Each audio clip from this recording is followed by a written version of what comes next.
the most historic stadium in all of Arlington ISD, with a maximum capacity of 8,800, opened during the 1972-73 season. It's C.H. Wildman Field, just hours before a kickoff in Arlington, Texas. Hello, everybody. Jared Jones, happy to be with you at Wildman Field for a winner-take-all matchup.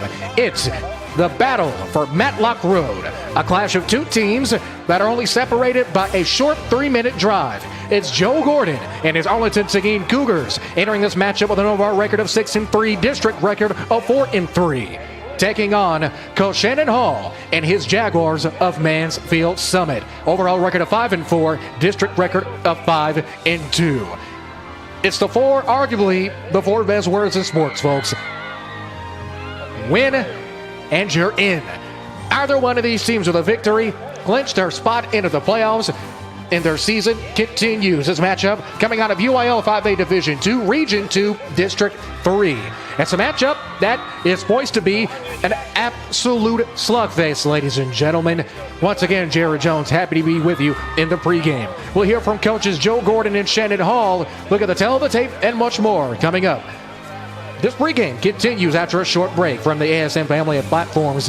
This is Texas High School Football.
Find your support system. At Texas Wesleyan, you'll get the one-on-one attention you need to succeed.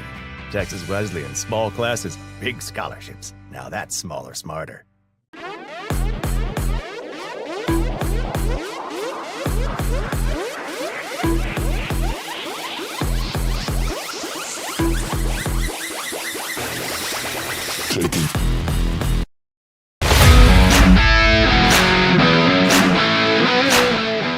Jared Jones back in Wildman Field for the pregame as we get ready for this matchup. The Battle of Matlock Road between Seguin and Mansfield Summit. Speaking of Mansfield Summit, I had the pleasure of speaking with head coach Shannon Hall prior to kickoff. Here's how that conversation went. Coach, the moment doesn't get bigger than this. Last game of the season, winning you're in. It's four of the best words in sports. Is your team ready for the task? Let's keep it brief. Yeah, got to be ready. You don't have no choice unless you want to go home. And fair to say you don't want to go home, right? We've been working too hard to go home. Now, Coach, talk about your season, some of the ups and downs that you've experienced both on and off the field. What's prepared your team and your coaching staff for a moment of this magnitude? Yeah, I mean, we've been through every game. I mean, we've been in overtime. We've been in a tight game. We've been up at halftime. We've been down at halftime. We had to come back. We've been down. So we've seen it all. So at this time in the year, week 11, 10 games, you got to be ready for everything. You've seen everything, and you worked for this moment since last spring. So it's going to be a good game, good environment. So we're up for it. Coach, first time having your Jaguars in the other sports temperate. First, we'd like to say welcome. So, in a customary tradition, I have a question that I like to ask coaches that I speak to the first time. Even back to your playing days or even as a coach now, what is your go-to or favorite pregame or postgame meal or food? Oh, meal or food? Well, I mean, probably Firehouse, probably my favorite. Your club sub, meatball, marinara, what are we thinking? Switch it up, probably Club. Club is probably best with a little bacon on it. What'd you have for this game? This game, I had a little Popeyes. I switched it up a little bit, a little Popeyes chicken. I was trying not to eat anything, but I figured I need to get something in me, so that's what happened. Now, Coach, of course, again, first time having your Jags on. Talk about some of the guys we need to look out for. Yeah, I'm going to start with Travis Buhaki, my defensive lineman, U of H commit. He's a game wrecker, so he should wreck the game tonight. That's the expectation. Then his sidekick, CJ, he's going to do a good job for us. Number 8, he does a lot of things for us. He's kind of that Army Swiss knife, so he's going to be seen alongside, keep with the D-line, Trent Eatman, number 6. He better be showing up. He should be showing up. He's our Energizer Bunny, so he'll do some things as well. And then offensively up front, offensive line, Xavier Polnix, he's going to lead the troops there along with Jaden Coburn and Amar, our left guard. Those 3 guys are our senior leaders on that side, so they need to do some things. And then number 3, you'll see him a lot. And then all of our skill guys need to take advantage of every opportunity they get. Now, talking about taking care of opportunities and taking advantage of those opportunities, what have you seen from the Cougars on film? What are you expecting from them on both sides of the ball? Yeah, they're explosive. I mean, I think offensively starts with the quarterback. You let him get outside the pocket and run and do his thing. He's dangerous. He's scary. Then they got the big boys outside, number 1 and number 11, that can go, they can high point the ball. They make a lot of plays there, so you got to be ready for that and limit that. And then defensively, they do a lot of different things, bring a lot of pressures, bring a lot of blitzes off the edge, play freely, and if you let them free, they're going to make a lot of plays. So, it's going to be fun. Now, finally, Coach, you talked about what you're expecting individually from certain players. What are you expecting from this team as a whole, as a group? Our team? Yes, sir. Yeah, our team just be physical, be disciplined, play hard, play like it's the last game of the season.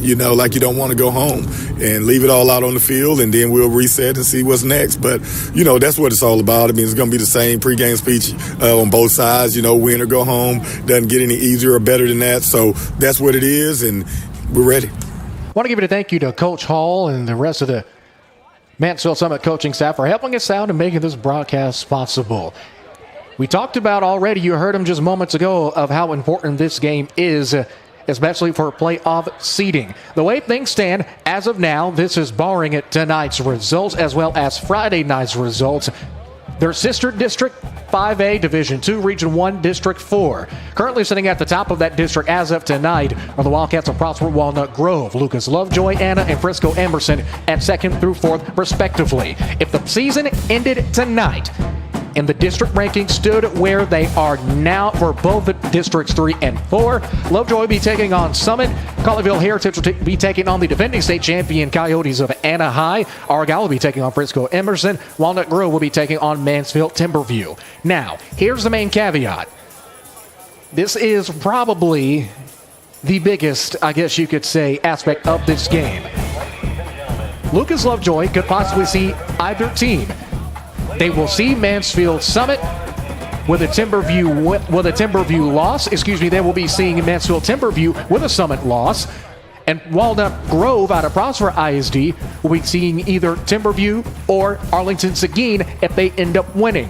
got to keep up with that. We'll keep you posted, of course, on the look at the bracket, the projected bracket, and district rankings throughout this contest. But we'll take one more break. When we come back, we'll have my chat with Arlington Seguin head coach Joe Gordon from the ASM family of platforms. This is Texas High School Football. Please help me welcome to 2024.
Find your support system. At Texas Wesleyan, you'll get the one-on-one attention you need to succeed. Texas Wesleyan, small classes, big scholarships. Now that's smaller, smarter.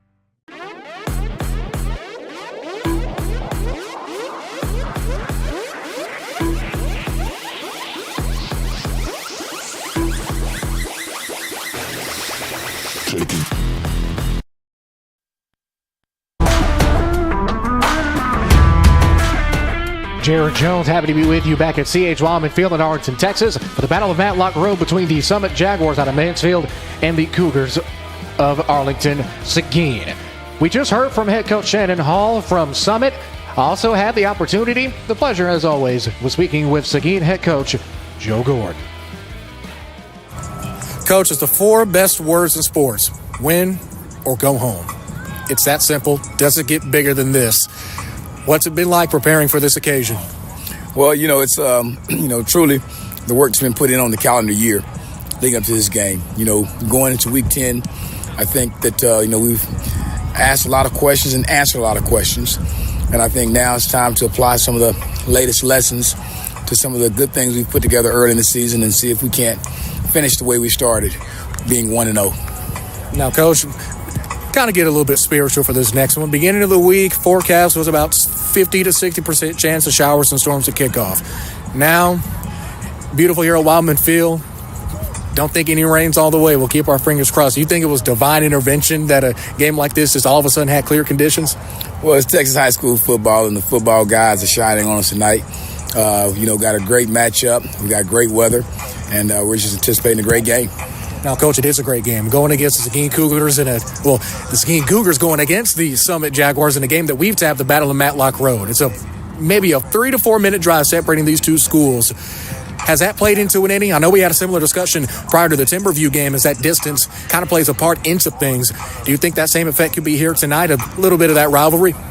Well, I think just being close proximity with the neighborhoods and the schools in general brings a bit of edge and familiarity at the same time. But, we're going to keep the main thing. Getting in here, playing some good football, sound, playing together and looking to create a memory of a lifetime. Now, Coach, do you have any memories of big-time games like this? You got a lot of experience. You're a champion. You played at every level possible. I even think you might have had some championship or two in Pop Warner. Who knows? So have you ever been in any moments like this? Absolutely. I think this is the moments you look forward to being an athlete, when all the marbles are up for grabs and, you have a chance to come away with them all. These are the type of games that, the kids dream of, and tonight's our night. So we're looking forward to it at kickoff. Let's talk Summit. What have you seen for the Jaguars on offense, defense? What do you expect to see from them on film? Well, I think first what you see is a well-coached team, a team that's disciplined, a team that does not beat themselves. And so with that being said, those are always, tough opponents. From a schematic standpoint, they're going to be who they are. They do a really good job of, running the football and, being creative in the run game. They've got a big offensive line, and they've got, two really good tailbacks, one who just emerged, as a sophomore, but they've really proven they can run the ball the last couple of weeks and do some things in the run game. And not to mention they got a really big, strong physical quarterback that is, getting more and more accurate as the season's gone on, being able to hit the big ball and, connect with the receivers down the field. They've got some speed, and he's also demonstrated the ability to pull it and go and, make some plays with the legs. So we're going to have our hands full when we're looking at their offense. And then defensively, we know who they are. They're going to be physical. They're going to be fast. They're going to be well coached. They're not going to give you very much at all.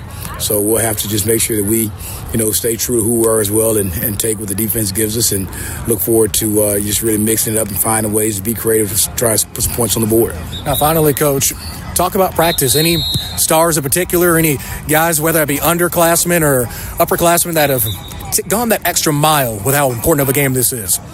Well, I think this week, is all about being 11 together and getting all the guys on the same page to ensure that, this team sport that we love, everyone, is capable of contributing, because we're going to need everyone in a ball game like this. So I think this week our focus is really just being 11 together, on both sides of the ball in all three phases.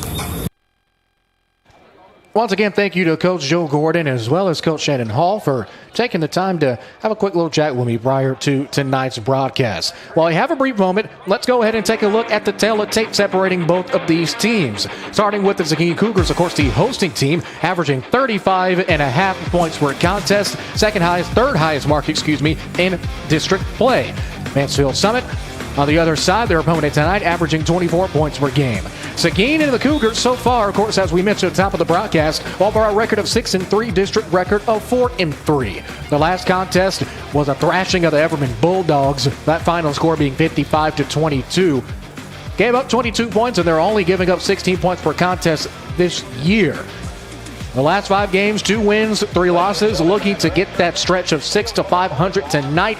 Currently sitting at 5th in the district, but as we mentioned earlier in the pregame, they do control their own destiny. Mansfield Summit allowing 26 points per contest, right around even for scoring and defensive allowance. And the last 5, pretty solid as well.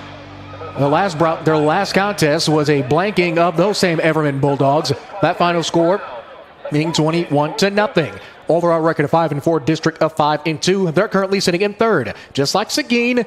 They control their own destiny. It doesn't get much better than that, folks. Coin toss is currently taking place in the center of the field. When we come back, after we take a quick look at some of the best moments from last week's broadcast, our college football broadcast between the Steers of Texas College and the Rams of Texas Wesleyan, we'll have kickoff. It's the Battle of Matlock Road on the Antler Sports Network, and it kicks off right after this.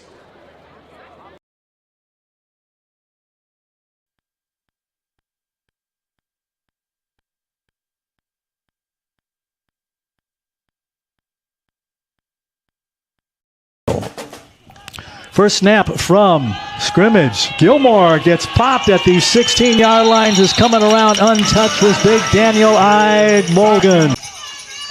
One to the far side. He drops a couple of steps, and here comes Heat again, and he looks like the ball might have came out. but they say he was in the grasp, so it was recovered, though, by coming in 2008, 73, 48 touchdowns in his career. Wow. And the handoff goes to Mr. Caesar, and he busts in at 10:54. Second goal, a 2-yard run. Who's a great wide receiver.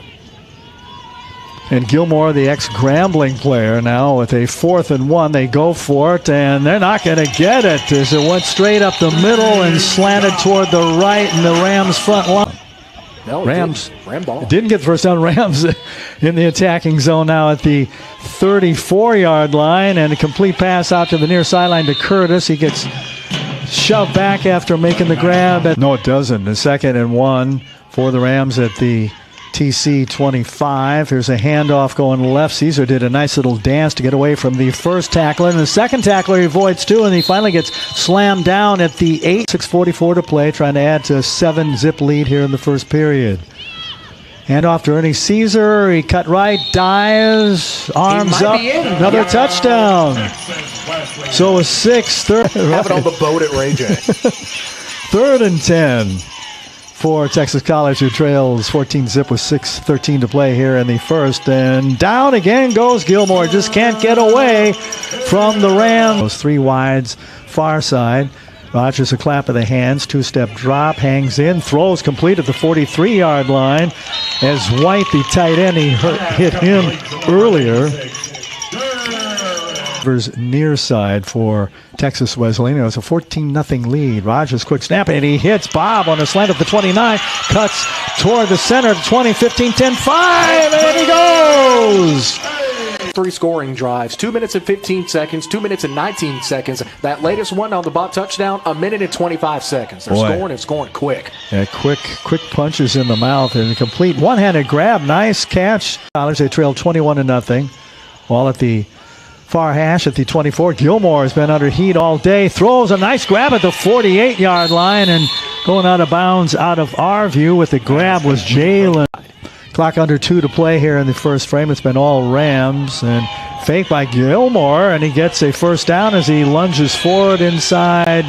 He's right at the marker. No, he's going to be a yard short. It'll be 2nd and 1-0 lead. Ball near the far hash, pair of receivers each side. Rogers, a quick clap and a quick drop, and a little slant to T.J. Curtis at the 34, and he gets belted down at Robert Nesta Marley. That's what I'm enjoying at the moment. Rams 1st and 10 from their 49. Rogers fakes handoff, and coming back to get the reception was Curtis at the 49. 1-2 flags follow him to the 12:30 to play. Here in the first half, they lead at 21-0. Rogers rolls to his left. He's going to gather it in and get the first down as he butts heads and goes out at the 40-yard line. He just lowered his head. He rolls to the right. There's Rogers, a little dump-off pass to Caesar. He says, thank you very much. Near the sideline, cuts back in midfield, runs parallel to the 49, now to the 40. Flag, 1, 2, 3, 4, 5. Yellow flags come. Tight end slot left. Tight end slot right, so they're in a 12 package as Rogers does a shoulder shake and caught. Did he get both feet down? And he did. Nice catch. Boy, beauty. Rogers, the slot right, couple receivers on each side. Fake handoff to AMJ, and he throws a little pitch out to the left to White. White gets bounced down inside the 10-yard line. Easier than that for a defensive back. Quarterback gives you the perfect opportunity to swat it down. Thought he could have possibly picked it off.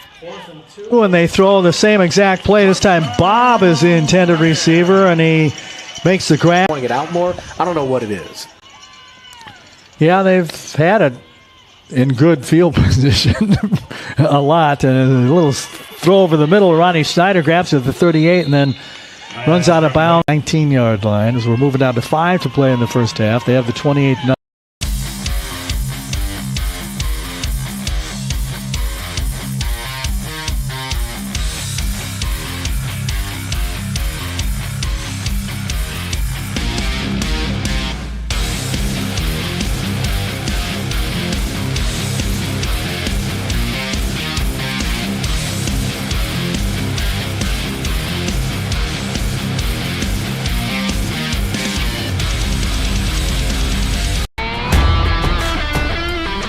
Ladies and gentlemen, the time for talk is now over. Win or go home. Control your own destiny.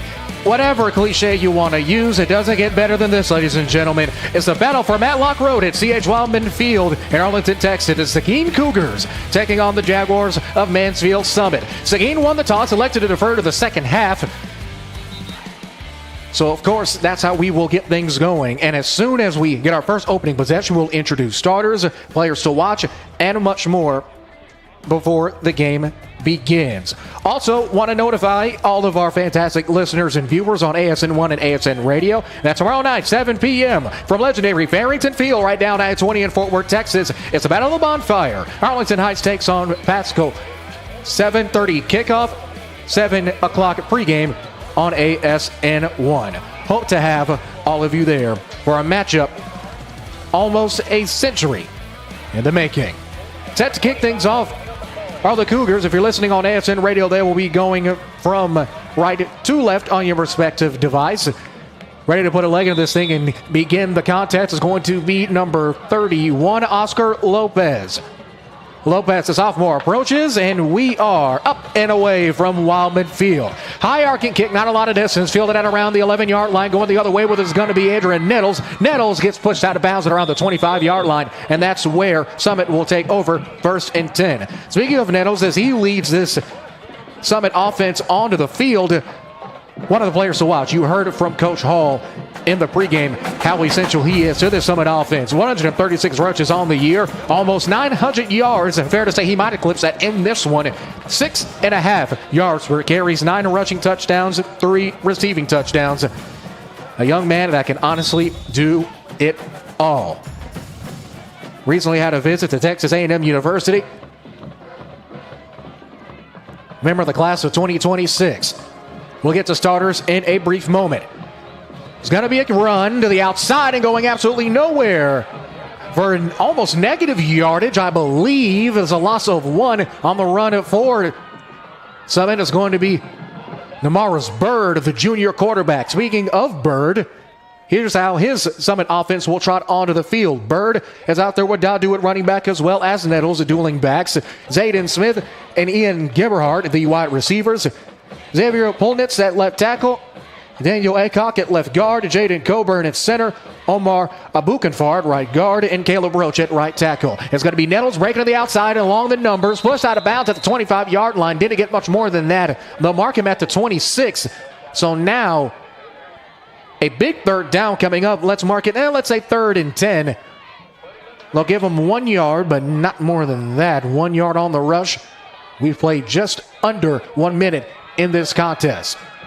The Seguin defense, Deion Trust, Caleb Wright, and Adrian Contreras. The defensive line, Jaden Domino, Damian Cheatham, and Gabe Sanchez, as well as Preston Randall, the linebacking core. Jordan Chris, Cariel Brown at corners. LaShawn Tolbert and Jacob Bly at the safety positions. Shotgun snap. Pump fake. Throw down the sideline. It's caught at the 30, 25, 20, 10, 5. Touchdown Summit. So that's how we're going to get this thing kicked off, huh? An absolute bomb on the 3rd play of the game from scrimmage. Had his man wide open. Donning the number 88 on the reception is Dominique Young.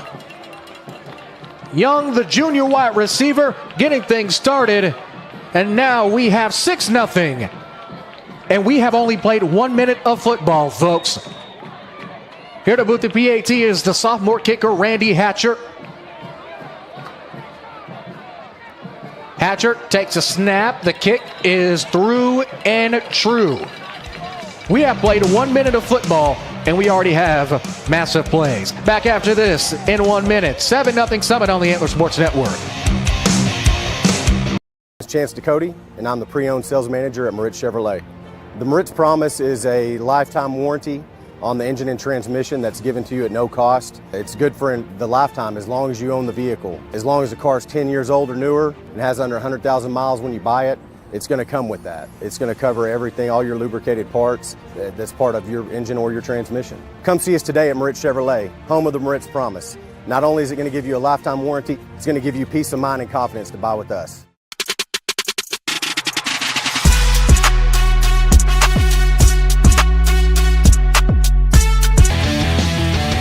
It was a 74-yard touchdown run that opened up the scoring here in the first quarter. We've only played 1 minute. 74-yard touchdown bomb from Bird to Young. Streaking down the sideline, broken it open field, and the rest, as they say, folks, is history. 7-0 Summit, as now Seguin will prepare for their first offensive possession. Wow. I mean, I guess it's only fitting.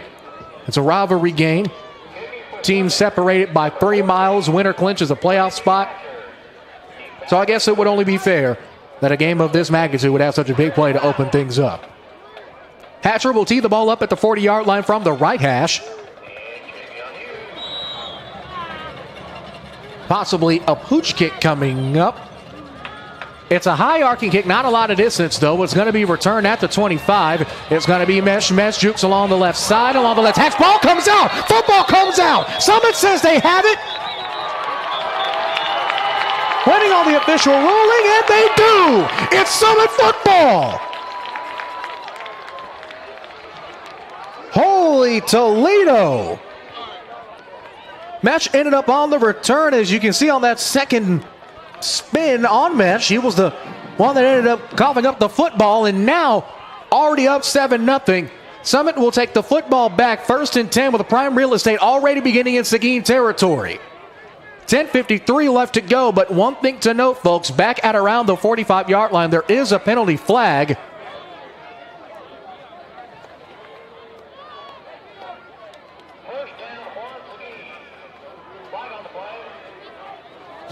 Offside penalty on the kick called against Summit.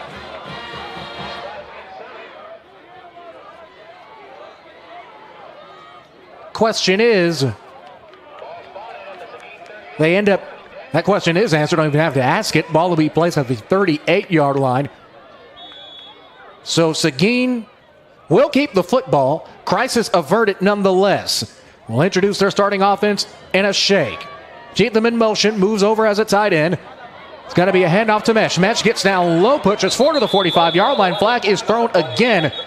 And as they assess this penalty, let's go ahead and introduce that Seguin quarterback, that being Chevy Andrews. A kid that has been borderline stellar, to say the least, this year. 216 yards a contest, 17 touchdowns through the air, and 6 picks. That interception was that penalty was a holding penalty called against Seguin. That'll make this first down a tad bit more difficult.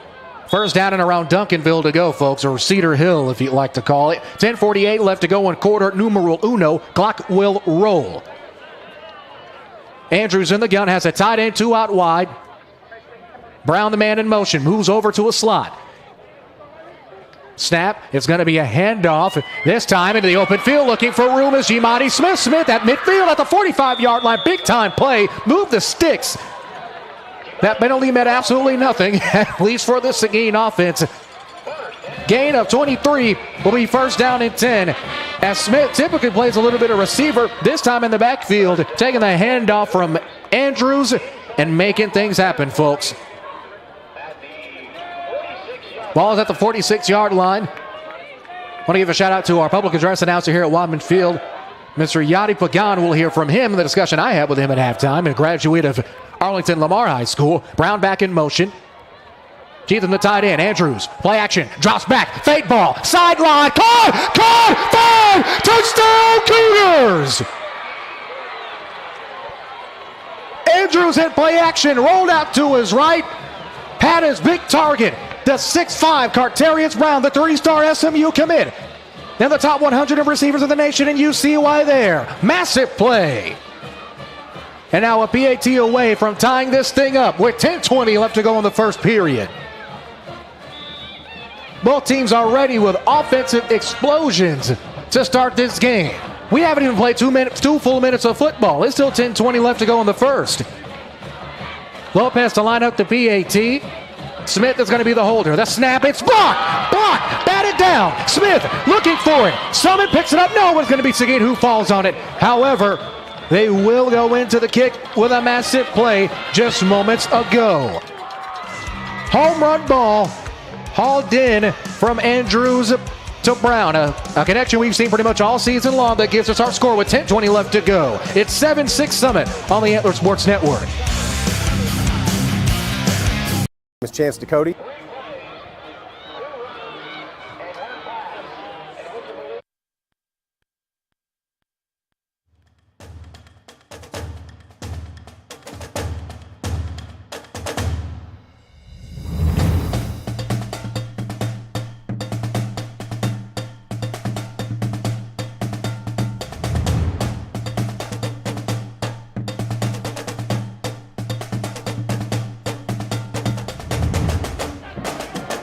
$10:20 left to go in the first. Tim, if you've heard this before.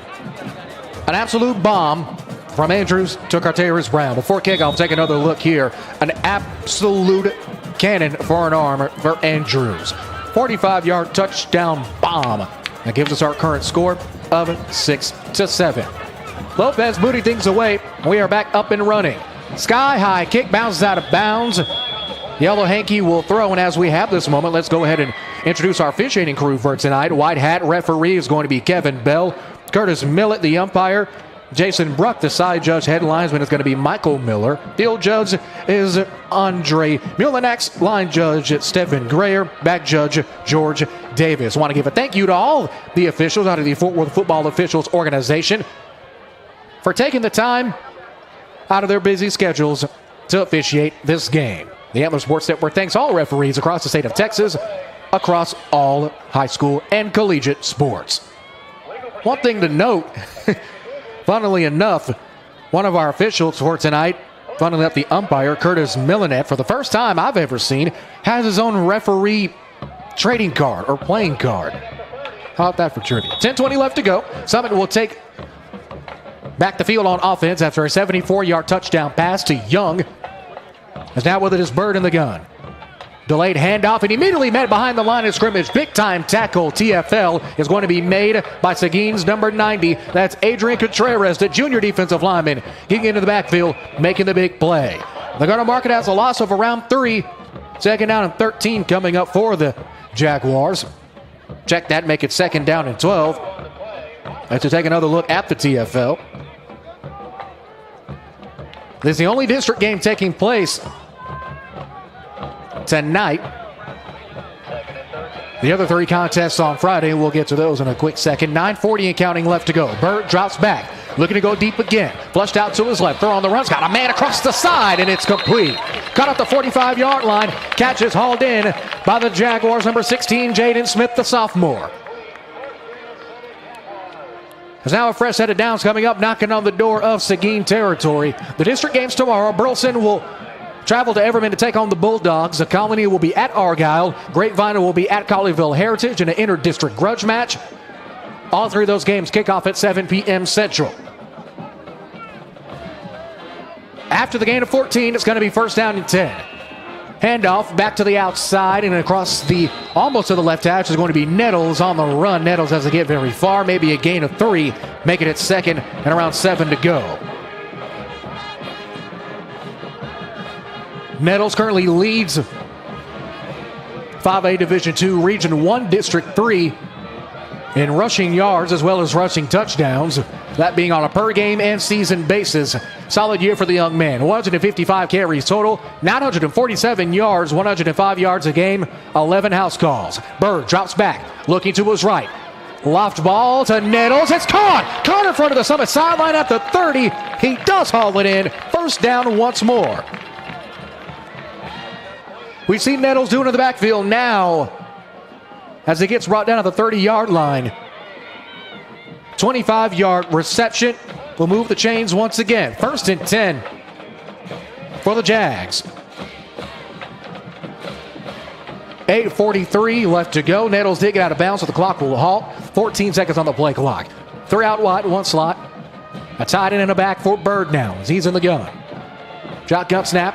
Hand off to Nettles again. Breaks along the numbers at the 30, 25. Flag is thrown just about as he's pushed out of bounds. Could possibly be called in the region of holding, at least from our perspective. Once again, Kevin Bell, our head referee for tonight, donning the white hat. It is a holding penalty called against the Jaguars. So now that first down and 10 will now be first down and 20. Still, though, in Seguin territory at the Cougars' 40. 8.5 minutes remaining in this first quarter. 7-6 our score. It was a 48-yard touchdown pass for Seguin from Andrews to Brown. However, the point after attempt was blocked. Seguin's into the heat. Delayed handoff to Nettles. Nettles breaks one tackle, make it 3, 4, but doesn't break the fifth tackle, though. However, he does get decent yardage. Gain of 3 is going to make it second down and 17 to go. Bird at quarterback, 99 for 199 on the season. Over 1,200 yards, 1,254 to be exact. He's averaging 139 yards a contest, 11 touchdowns, 11 interceptions with 7:50 left to go.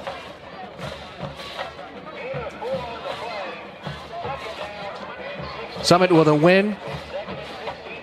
They are in and will clinch the 3rd seed. They do hold the head-to-head with Mansfield Timberview. Bird in the gun, faking the handoff, play action.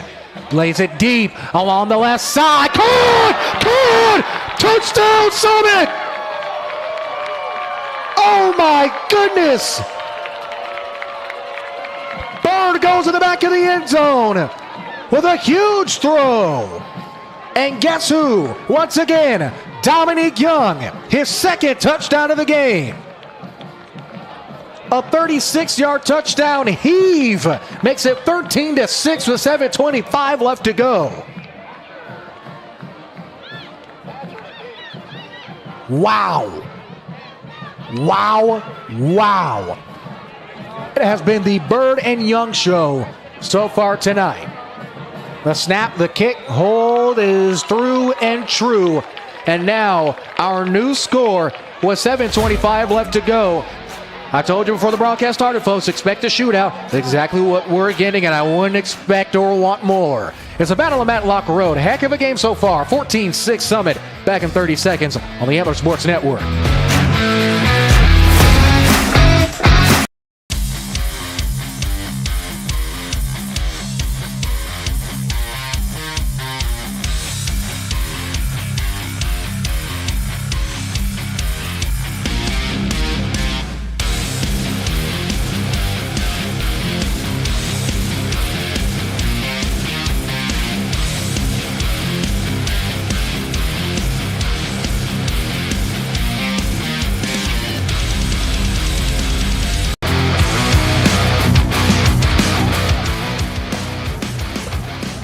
Summit responds again with an absolute missile.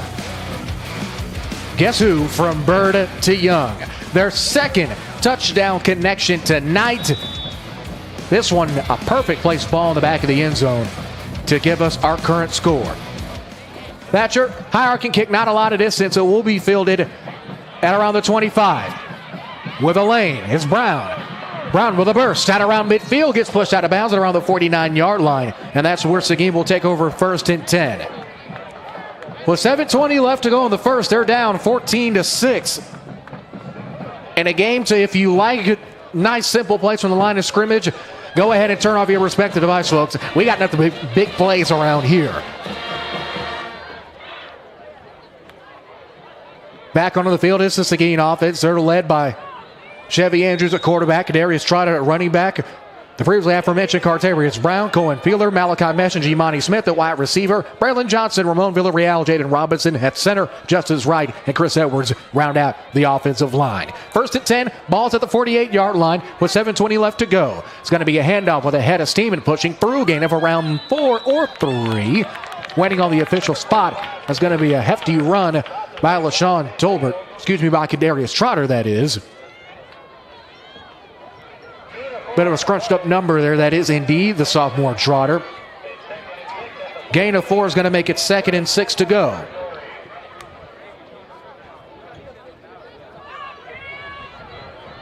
.650 and counting left. Andrews under center. Strong toss.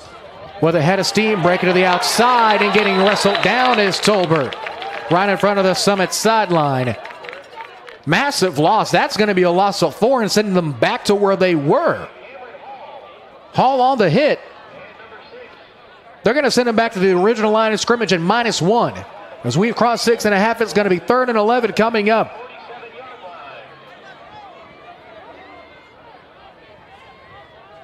As the Seguin huddle gets the play call from Andrews. A team that's averaging 198 yards, a contest through the air, 191 on the ground. A very balanced attack. Man in motion. Andrews. It's a swing pass to Mesh. Mesh gets a block, gets hit, but still pushing forward. Trying to get to midfield, but instead, he'll be lucky to get to the original line of scrimmage. Gain of 2 is going to make it 4th down, and let's call it 9 to go. With 5:45 left, in awkward territory for sure. Looks like they might be sending the punting unit onto the field, and indeed they will. As we see Oscar Lopez, the sophomore, coming out to move things away. Back deep to receive is Darian Nettles, a kid who's already been solid in this game. Quick substitution as Cortez Brown for Summit will hustle off of the field. Lopez, high snap, brings it down. Could be a solid kick. Nettles calls for fair at around the 16-yard line, and Brown drawing the ire or the eerie of the coaching staff for Summit. Wanted a interference there as Nettles did call for fair. With 5:11 left to go, it's going to be a fresh set of downs for Summit. On their last time they touched the football, had a massive 35-yard touchdown pass from Bird to the back of the end zone to Young. Their second touchdown pass and reception of the contest.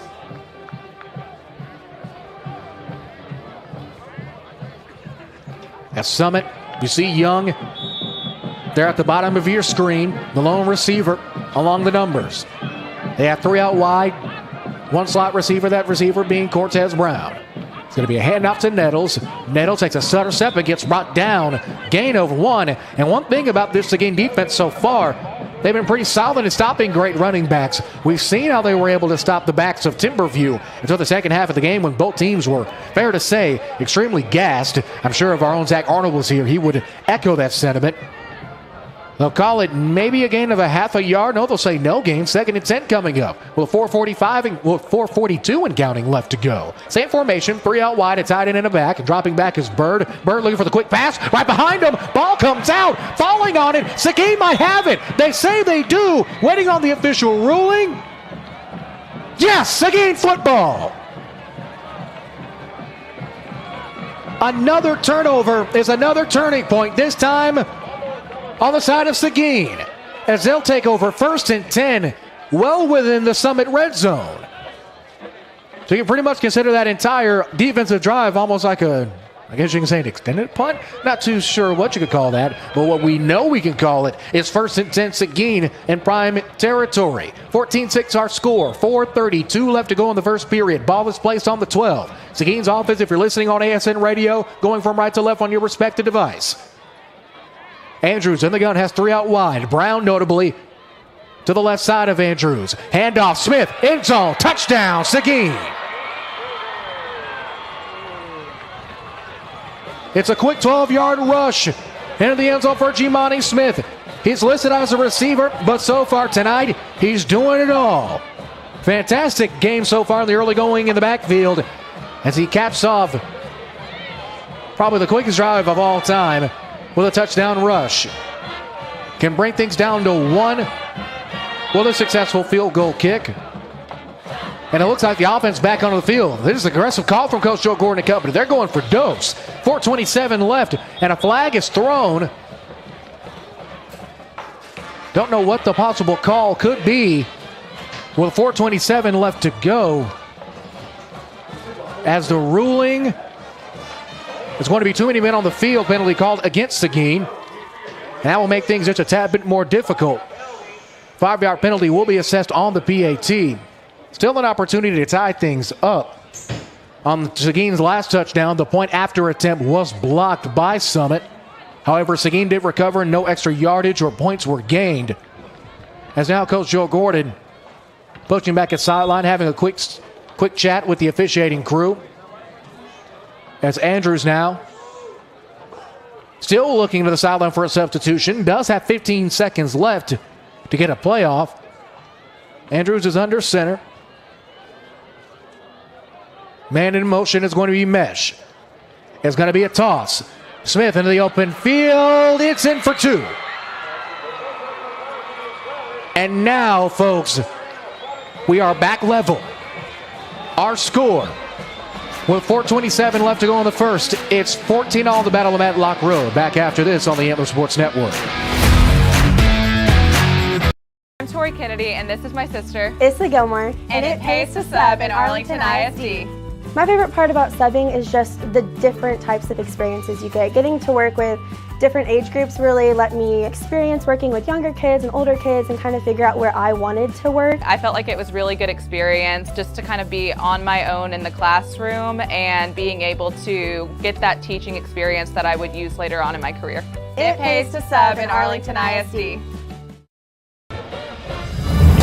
In a game like this, you got to get gutsy, folks. The first 2-point conversion successful 2-point conversion we've seen on the Antler Sports Network this season ties things up in the Battle of Matlock Road. It's 14-all at C.H. Wildman Field in Arlington. Kickoff is up and away from Lopez. Nettles tracks it down, bounces out of bounds at around the 3. And there is a flag not only on the kick where it rolled out of bounds, but there's also a penalty flag down and around the 35 in front of the Seguin sideline. So things can get interesting here, barring the result of this call.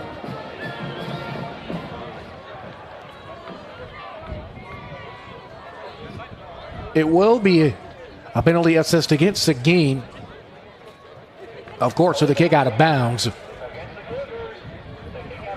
So wrong Mansfield School. Summit will take over 1st and 10. 4:27 left to go in the first period. In a first quarter that's had enough highlights for pretty much a full half or almost a full game's worth. And we still have 3 more quarters of football. Bird in shotgun. 2 out wide. It's a quick swing pass and immediately blown up and met. It's incomplete. Pass was intended for Zayden Smith, the sophomore. But the Cougars defense sniffing it out early and quickly. The incompletion will make it 2nd and 10 as we take yet another look at that play.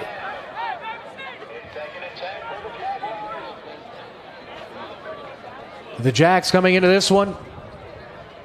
Winners of 2 of their last 4. Defeated their in-district rivals in Mansfield Timberview 21-20. Back-to-back losses against the Eagles of Argyle and Colleyville Heritage. Both giving up 30 points plus, 31 and 36 respectively. The most recent game back on Halloween, a 21-0 victory over the Bulldogs of Everman. It's going to be a handoff to Nettles. Nettles, head of steam, pushes through. Gain of 13 is going to gain of 11 make that. Is going to make it a fresh set of downs for Summit. Nettles so far has been solid. Of course, as we mentioned earlier in the quarter, leads the district in rushing yards, total points, as well as total touchdowns. And we see why. Marble on the hit for Seguin as we hit the 4-minute mark in this first period. After the run, it will be 1st down and 10 once again. Ball's on the 42, the Summit 42. Loud count, handoff to Nettles. Nettles taking his time. The flag is thrown, but gets brought down at the 40-yard line. A host of Cougars on the hit. First one to get there, at least by our tally. We'll give that to number 51, Marion Meeky, the senior. First time we said his name in a hot second. As we wait for the ruling once more.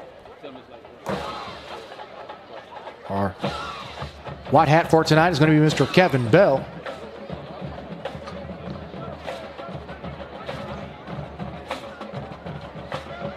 Have a hard time seeing him here. Face mask penalty. It appears to be against Seguin. Not what you want. So instead of a loss of 1, it'll be a gain of 15 on the penalty. 1st and 10. That'll move him into Seguin territory. With 3:43 left to go, Summit gave up the football on a fumble recovered by Seguin. That results in a Jimani Smith 12-yard touchdown and a successful 2-point conversion once again by Jimani Smith. Here's first down after the penalty. Delayed handoff to Nettles. Nettles has him laying up the middle. One more man to beat. Gets brought down at the 25-yard line. Making the possible touchdown-saving chop is going to be Jacob Bly, the sophomore safety / DB, making the hit. As Nettles with another big run. And once again, a 1st and 10 coming up for Summit. With 3:15 left to go. 3 out wide, 1 on the slot. Young at the bottom of your screen. It's going to be a handoff to Nettles again, and eventually wrapping him up and bringing him down. Well, you get a number, is going to be number 15, Caden Lewis, the junior second tackle of the game. Real big dude, too. No gain, they'll mark it. 2nd down and 10 coming up as we approach the 2-minute mark. Another reminder that tomorrow night here on ASN 1, it'll be the Battle of the Bonfire from one rivalry to another at legendary Farrington Field. Kickoff at 7:30, pregame at 7 Central on ASN 1. Arlington High St. Pascal, a Cowtown showdown. Definitely one to watch. After the run from Nettles, 2:20 left. 2nd and 10. Bird drops back. Throw, bit of a wonky throw there. Incomplete, was intended for Zayden Smith. The sophomore unable to get a hand on it in coverage. Great coverage by A.J. Horace. So an important 3rd down coming up here. In the pregame, we've seen Hatcher take practice field goals prior to this one from almost 40 yards out. One thing to note, a 9 to 10 miles per hour wind out of the east tonight. As we mentioned in our discussion with head coach Joe Gordon in the pregame, estimates for rain this week was in the 50 to 60% range now. Possibly no rain. Flushed out is Bird. Multiple flags are thrown. Bird's going to take it himself. Gets out of bounds around the 20 to get him out of harm's way. And another flag is thrown. Possibly a late hit, as Bird was running for his life. First couple of flags were thrown in the area of holding. That 3rd play was thrown on the tackle. Hit made by Jacoby Perkins, the linebacker, as it could possibly see offsetting penalties, depending on what the officiating crew decides on here.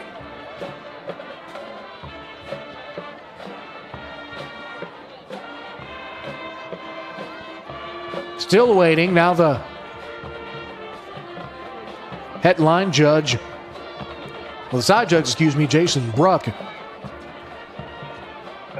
Head linesman Mike Miller now speaking with head coach Joe Gordon right at the bottom of your screen on top of the score graphic.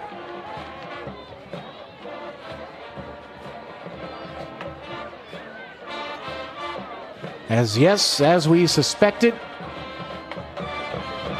could possibly be offsetting penalties.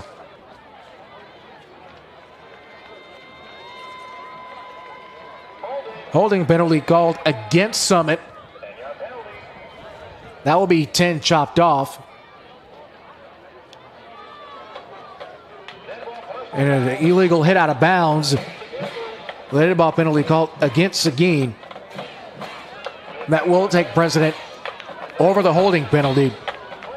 So now it'll be 1st down and 10 for Summit. A huge sigh of relief if you're a Jags fan tonight. After the penalty, it's 1st and 10 from the 20. Right at the Seguin red zone. A tight end, 2 out wide. It's going to be a direct snap and a keeper. Break to the outside with a burst of speed. Getting tripped up, still pushing forward. Is going to be into the end zone. Touchdown, Ian Gebhardt as he dives through. Waiting on the scene to land, it is.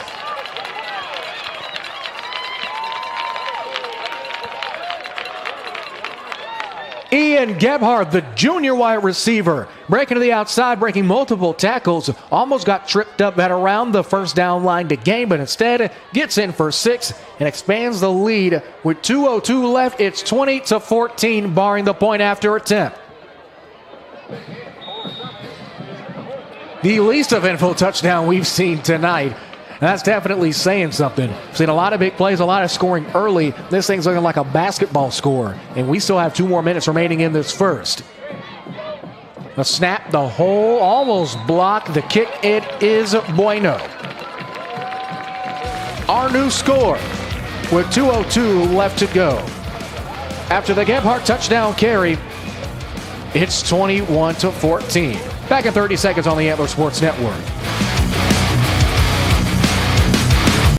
I'm Tori Kennedy, and this is my sister. Issa Gilmore. And it pays to sub in Arlington ISD. My favorite part about subbing is just the different types of experiences you get. Getting to work with different age groups really let me experience working with younger kids and older kids and kind of figure out where I wanted to work. I felt like it was really good experience just to kind of be on my own in the classroom and being able to get that teaching experience that I would use later on in my career. It pays to sub in Arlington ISD. A 20-yard touchdown run by Gebhardt caps off the drive. That was pretty much set up by penalties that we assume were going to be offset. It was a late hit out of bounds against Seguin that put him at the 20, and Gebhardt did the rest. Gives us our current score of 21-14. Randy Hatcher, the sophomore, ready to boot things away once more. They're Wildman Field in the battle for Matlock Road. Win or go home, folks. One thing to note, Summit holds the head-to-head since 2010. That was their first meeting. As Hatcher boots this one away.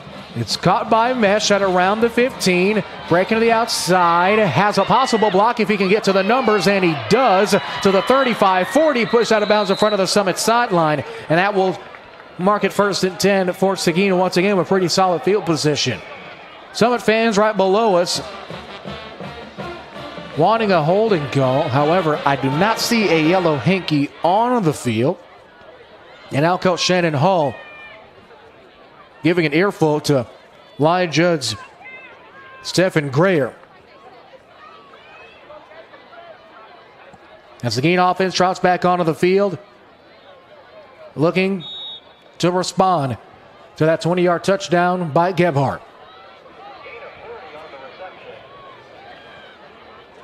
Have returned a gain of 40 from Mesh. Dueling men in motion. Cheatham now comes in as a back. It's going to be a carry for Smith. Smith pushes forward, gets a nice little shove, carries a couple Jaguar defenders with him. Gain of 7 will make it 2nd and 3. Jimani Smith, as we mentioned, if you've been watching the Seguin Cougars broadcast all season long, you've seen him take most of his snaps at wide receiver, also seen him on some special teams. This is the most we've seen him in the backfield all season long. 2 out wide. Cheatham once again has it back with Smith. It's going to be a strong toss to Smith. Gets pushed in, brought down. Loss of 2. On the hit for Summit. Breaking out with a nasty move is Trent Eatman, the senior defensive lineman. Loss of 3. Will make it 3rd down and 6. Once again, another big 3rd down. Lopez had to punt the football away on their last offensive drive. If you're Seguin, fair to say, with 50 seconds left, you don't want to go empty here. Cheatham will check out. Mesh, Smith, as well as Peeler, the receivers to the right side of Andrews. Smith in motion. Looking. They get it to Brown. Brown on the bubble. Has open space. Has blockers, but eventually a touchdown saving tackle made it around the 40-yard line. 1st and 10, however, for Brown on the catch. Tackle is going to be made by Avery Hardeman, the junior defensive back for Summit. And exactly what the doctor ordered.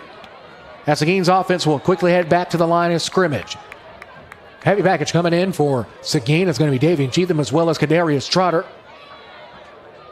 The senior and sophomore respectively back in at running backs. 9 seconds, 8 seconds, 7. Don't think they'll try to get one more play off. Not 100% sure. Andrews under center, 2-1, and that will do it. We played 1 quarter of football in the Battle of Matlock Road, and ladies and gentlemen, if you're just now tuning in, this game has not been disappointing at all.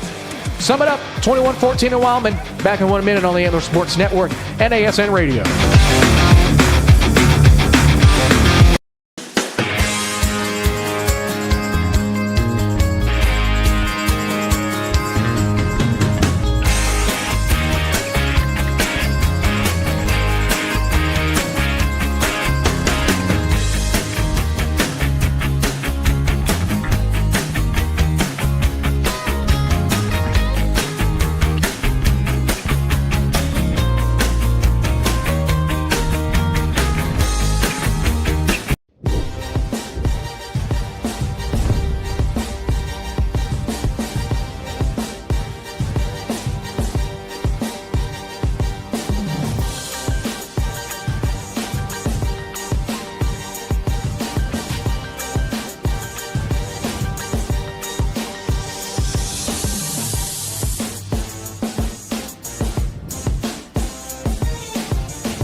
Second quarter, almost underway. First 12 is on the clock, and we are set to go for 12 more minutes of a fantastic game. The Battle of Matlock Road, ladies and gentlemen, it ain't disappointing in the slightest. 21-14. However, Seguin surging on offense. Here's 1st and 10. Flag is thrown pre-snap. Possibly a false start call. Or is it maybe offsides as the center, Jaden Robinson, was knocked over, had to be helped up. Dueling flags. Offsides penalty is going to be called against Summit. So now, penalty called against Washington. 1st and 5 is coming up for Seguin. Cougars in the I form. Flags are thrown once more. You hear audible O from the fans here at Wildman Field. As now, false start penalty against Seguin will push him back some more. That'll send them back to the original line of scrimmage. Stubborn indeed, both of these two teams. We haven't played a single second, and we've already moved 5 and moved back 5. Same formation. Andrews in the I, 2 backs. The 2 out wide are the lankiest wide receiver duo in the country. Here's a handoff now. Right down Main Street for Trotter along the left hash. Might have gotten to the original line of scrimmage. Gain 1 at the most. As the clock will roll, waiting on the spot, they will give him a yard. 2nd down and 9 coming up.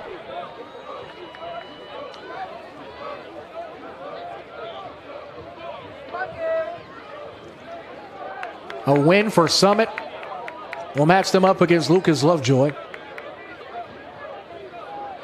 A win for Seguin will place them against Prospero Walnut Grove. Is tackled in TFL the 40-yard line. Getting into the backfield almost immediately is Gerald Marilla.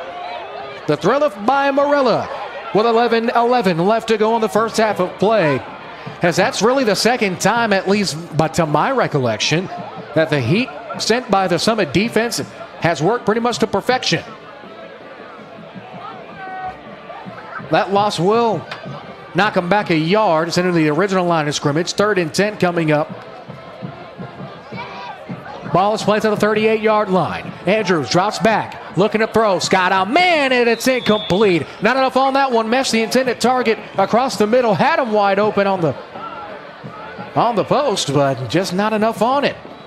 We hardly stepped bad on Andrews this year. The kid's been stellar. 10:47 left to go in the second. And now decision time.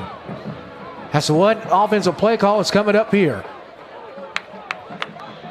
Mesh has a slot receiver. The other slot receiver being Deshaun Maribel, the junior. 4 total out wide and a single back. Andrews, the pistol, drops back, looking, scanning. Throw to the right is complete to Mesh. Mesh pushes forward. He has enough for 1st down yardage.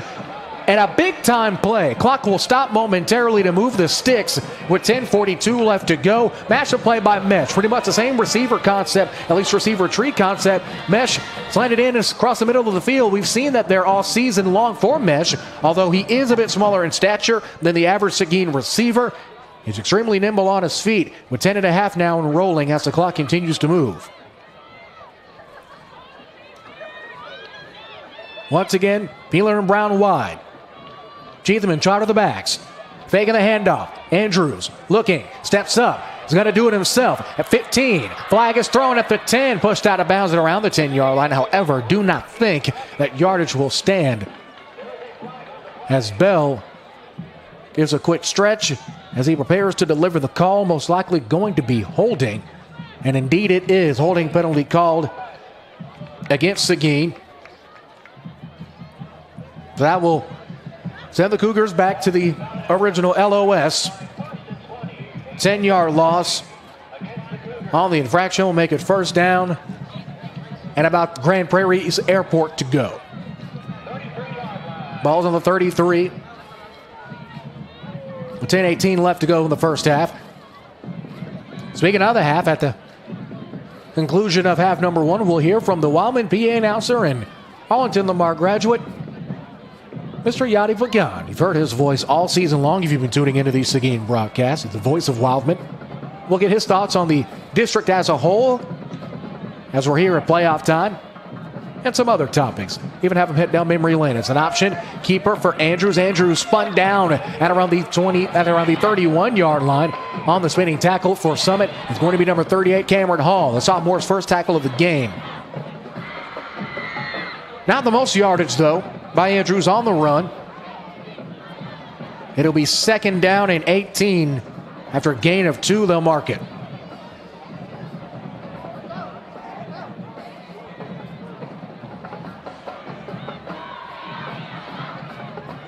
Now when it's running back. Try to get a number on him in a second. Now moving as a tight end is going to be Deshaun Maribel. Hand off to Smith. Smith breaks a tackle, has a lane, fights through to around the 19, gets brought down. Solid gain of around 9. Will make it 3rd down and about 9 to go. A very manageable 3rd down and long, though. Question is it in the range of their sophomore kicker, Oscar Lopez? We saw him practicing 30-yard kicks, 30 to 35-yard field goals earlier during the pregame.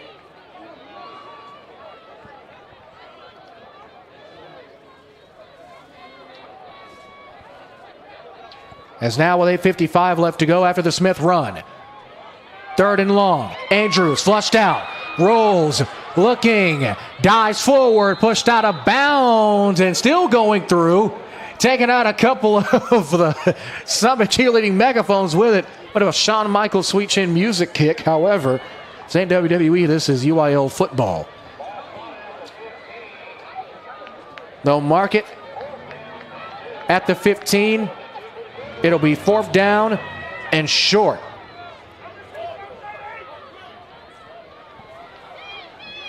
A huge 4th down coming up. Andrews did get out of bounds, so the clock's frozen at 8:45. Huge play coming up. Timeout is called as Coach Joe Gordon runs onto the field. He does get his timeout, and we'll take it with him. Back after this, as Gordon and company talk things over with 8:45 left to go. The Battle of Matlock Road on the Antler Sports Network.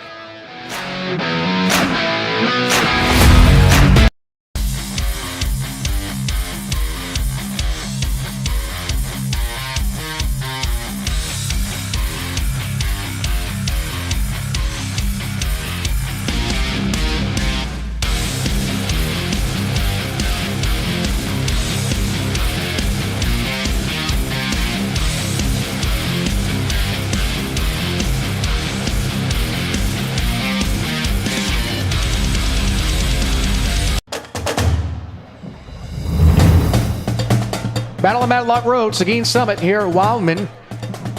Right around the corner. Not the only Arlington ISD school looking to get into the postseason. We have a grudge match of the 2nd quarter. Not too far from us at UTA Maverick Stadium. Arlington Martin versus Arlington High. That score, 7-6 Martin in the 2nd quarter. We'll keep you updated on that score as we get updates. 4th and 2 after the Seguin timeout. Big 4th and 2. They've already converted on 4th down once. Let's see if they can do it again. Andrews, quick throw. It's got a block. Smith jukes to the left. Has first down yardage. And we'll get to around the 11-yard line. So far, if we had an early contender for player of the game, it would be Jimani Smith. Listed as a wide receiver, has done it all. Has done a great job catching the football as well as carrying it on the ground as he gets walloped out of bounds. However, does get exactly what the doctor ordered, and that's 1st down and goal coming up. They'll mark it right at the 10. With 8:22 left to go in the 1st half. Quick substitution by Summit. Gerald Thrilla in Marilla, the senior, will check in. He already has a TFL. It's a rush, breaking a tackle, juking across the left. It's going to be Trotter. Trotter with a huge run will bring up 2nd and goal. Gain of 7. I'll mark it at around the 3 on the tackle for Summit. Is going to be that'll be Devontae Carter, number 22, not 23. Johnson, the defensive back / running back. 2nd and goal coming up. Dueling men in motion. We've seen a lot of that in these last couple of games by the Seguin offense. It's a rush forward into the end zone. Did he get in? No, they're going to mark him short. Thankfully, we have instant replay. They'll mark him down at maybe the half-yard line. As we'll try to get a look to see if he did cross the plane. No, you see his knee goes down, but he is indeed short. So now 3rd and goal coming up. With 7 minutes left. Seguin heave is through. 6 points on the board for the Cougars. We've seen the tush push. We've seen the Texas Wesleyan ram. Now we see the Cougar crush into the end zone. Half-yard touchdown rush right down Main Street. Didn't need an appointment into the end zone. And now with a PAT, we'll be back level once again. Unless they try to go for 2, something we've seen already. I don't see Lopez on the field. It is Andrews, though. They're going to go for Dose once again. They're already 1 for 1 on 2-point conversions. This should be interesting. Andrews at the back of the line. There's 4 Seguin Cougars lined up. As now they break the formation to something more traditional. Andrews now in the shotgun. 7 seconds to get the snap off. Trotter in motion. Roll out to the left for Andrews at the throw. Sideline, end zone, and it's in for 2. A gutsy call once again. How many times have we said that about head coach Joe Gordon? Once again, it pays off. After the 2-yard touchdown rush, the Cougars take their first lead of the game. Our new score with 7 minutes flat. Seguin 22, Summit 21. Back in 30 seconds on the ASN. I'm Tori Kennedy, and this is my sister, Issa Gilmore. and it pays to sub in Arlington ISD. My favorite part about subbing is just the different types of experiences you get. Getting to work with different age groups really let me experience working with younger kids and older kids and kind of figure out where I wanted to work. I felt like it was really good experience just to kind of be on my own in the classroom and being able to get that teaching experience that I would use later on in my career. It pays to sub in Arlington ISD. It was a touchdown and a 2-point conversion. That's giving us our current score. 22-21 with 7 minutes left to go in the first half. Lopez sends this one out of bounds once again as the Yellow Hanky will soar. And Summit will take over 1st and 10 with a chance to respond. Seguin with that last touchdown. Capped off by this 2-point conversion. Want to give a kudos to Leonte Bowman Hunt. He's been a fantastic player all season, a gadget guy. As it looks like Summit will decline the penalty and will force just a re-kick and push Lopez back a couple of more yards. Instead of kicking from the 40, they'll make Lopez kick from the 35.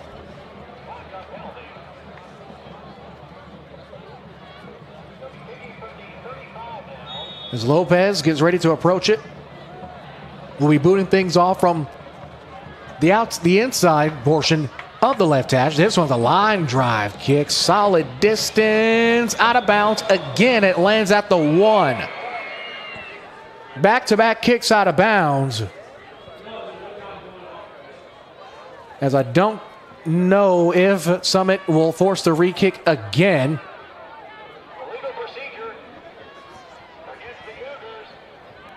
Are they going to force a re-kick? I'm not 100% sure. Yes, they are. They will force Seguin to re-kick again. So I guess the old saying stands true. 3rd time's the charm. Still sitting at 7 minutes. Left to go in half number 1. After the Seguin 2-point conversion is successful.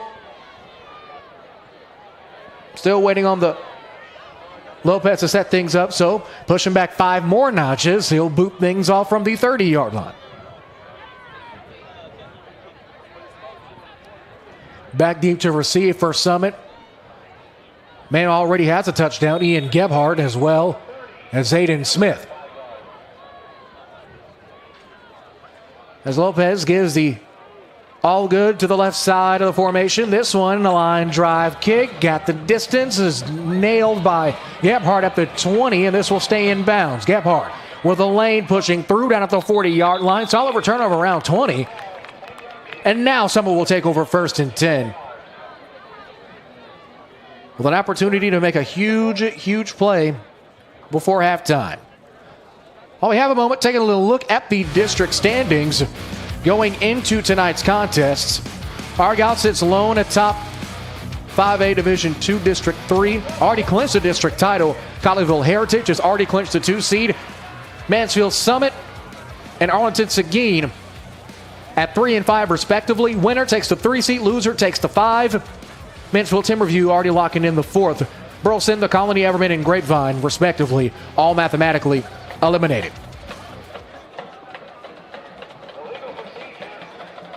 As a legal procedure penalty apparently was called again while we were looking at the district standings. So now Lopez will go onto the field for a 4th time and kick things off from the 25-yard line. Fair to say if you're a betting guy or gal, and if you bet the over on kickoffs, you're probably very lucky tonight. With 6:53 still left to go in the second. The return by Gebhardt was taken back for a solid gain of around 20 or so yards. However, illegal procedure penalty was called again. Lopez will kick this thing off. It's going to be right along the right hash. Gebhardt will take it again. Has a lead block, but eventually gets stuffed, breaking a couple of tackles, still fighting forward. Gets brought down at the 37 to let's mark at the 37-yard line. Tackle's going to be made by Seguin's Javion Hughes, the senior, his first tackle of the game. I'm looking on every single inch of the turf here at Wildman Field. I see no flags. So yes, we will have an offensive possession by Summit in the second quarter. We've already seen 2 big touchdown plays in this one. Third touchdown was by the previously aforementioned Gebhardt.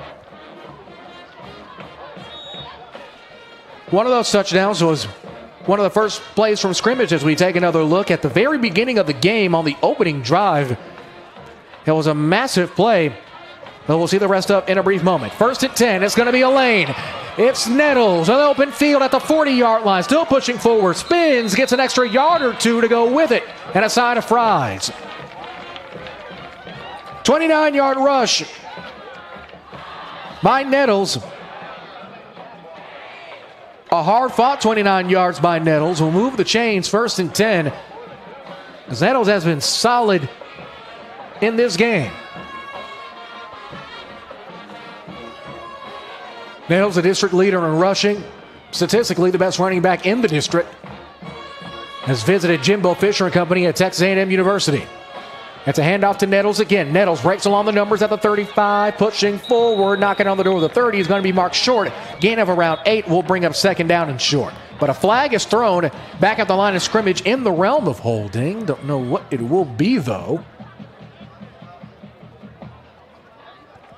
As we go back to the white hat, Mr. Bell. Holding penalty is indeed called against the Jags. That'll march them back 10 more yards. Well, their backs against midfield.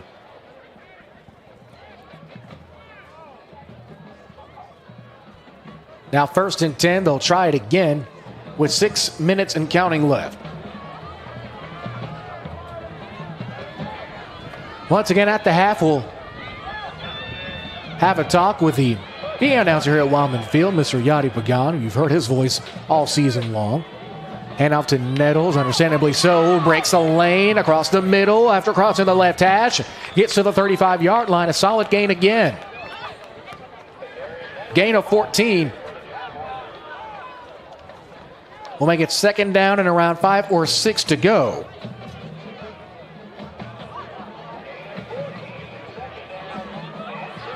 Now looks like they're going to try to chew up as much clock as they physically can, understandably so. This Seguin offense so far tonight has been in pristine form.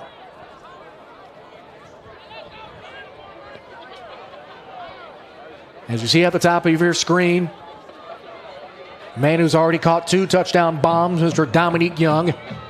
The opposite receiver to him is Gebhardt, who has a touchdown as well. It's a keeper for Bird. Bird gets stuffed like a Thanksgiving turkey at around the 35-yard line. At the original line of scrimmage, Arlington Seguin Cougars on the hit. First one to get there and get a hand on him was Jacoby Perkins, the senior. So now 3rd and 6 coming up with 4:45 left to go. Fair to say they're going to try to get as much time off of the clock as they can. Similar formation with a Young, the lone receiver, at the top of your screen. Defensive shift by the Cougars. They say that Summit moved at the line of scrimmage, and the officials may agree with them. As we are going to wait for the call. Yes, turning of the hands and wrists. False start penalty is called. 3rd and 11 now. Ball's on the 40. 3 out wide and a single slot receiver at the bottom of your screen for Summit. Bird looking to throw. Got Nettles. It's right on the breadbasket at the 20, 15, 10, 5. Knocked out of bounds at the 4-yard line. A huge play by the Jags.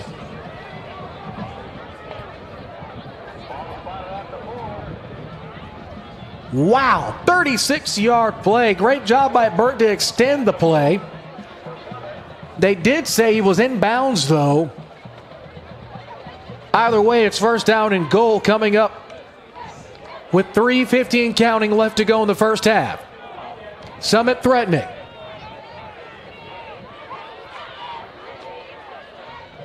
It's going to be a keeper. Breaking to the outside is Gebhardt, in zone. Bueno, touchdown Summit.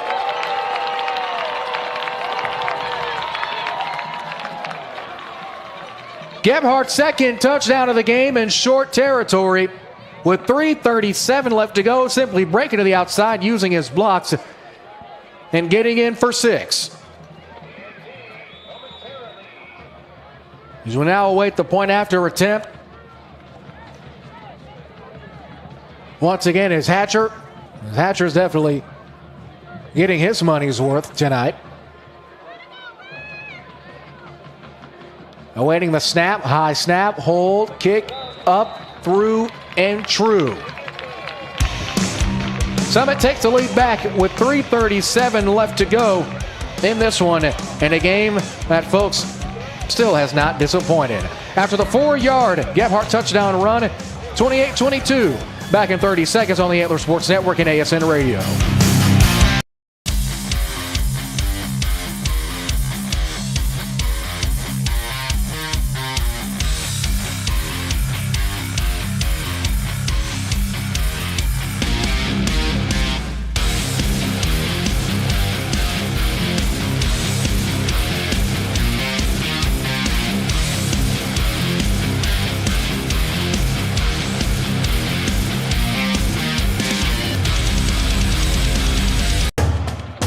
Score update out of Maverick Stadium. Less than a minute in the first half. Arlington Martin and the Arlington High Colts knotted up at 21 apiece. Their matchup on the campus of UT Arlington, similar to our contest here at Wildman. Win and you're in. Huge game for both ball clubs. Martin sitting at 3-6, hanging on to 5th in 6A District 8 with an even 500 record in District at 3-3. The Colts of Arlington, solid season for them, 6-3 overall, 4-2 in district. As we await the kick once again. Hatcher kicks from inside of the hashes of the 40. Something we haven't seen from any kicker this year. As Hatcher lines it up. Pooch kick, not a lot of distance at all. It will be fielded at the 25 by Smith. Smith, we already know how dangerous he can be in open field. He gets brought down at the 39-yard line, and that's where Seguin will take over 1st and 10 with 3 minutes and 31 seconds left. Plenty of time, plenty of real estate to make something happen. And an offense that has seemed to have found a second gear from previous contests. Last time they were here on the Antler Sports Network, It's back on the 17th of October, a heartbreaking 24-14 loss against Colleyville Heritage, where field position pretty much gutted Seguin from the opening horn. Tonight, not so much. However, still down 6. 28-22 our score. They do have 2 timeouts as well. Man in motion. Andrews going to flush out to his left, step out of bounds. Right around the 47-yard line. They'll mark him out of bounds well before that, though. Gain of 4 will make it 2nd and around 6, waiting on the final spot. They will mark him at the 44-yard line, though. Gain of 5 will make it 2nd and 5. Andrews in the gun yet again. He's got 4 wide. Slide Joel to the hands. Steps up. Pressure in the pocket. He gets brought down. First sack he's taken today. And on the TFL is going to be the big man, number 6, Trent Eatman. His 2nd sack of the game.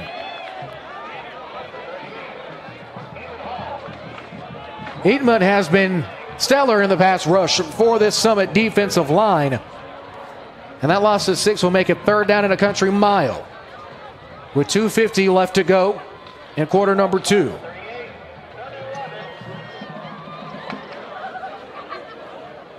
No man of the week this week, sadly. We'll once again show the highlights of our last college football broadcast between the number 11 Texas Wesleyan Rams and the Texas College Steers. As a quick flush throw out to Carterius Brown. Brown gets spun at around the 42. Ball comes out, however, he is down. And absolutely hype after the tackle is going to be Christian Jones, the senior linebacker, his 2nd tackle of the night. And now an important 4th down coming up. The Brown reception is good for about 2 yards. Well, excuse me, about 4 yards, make that. 4th down and around 7 to go.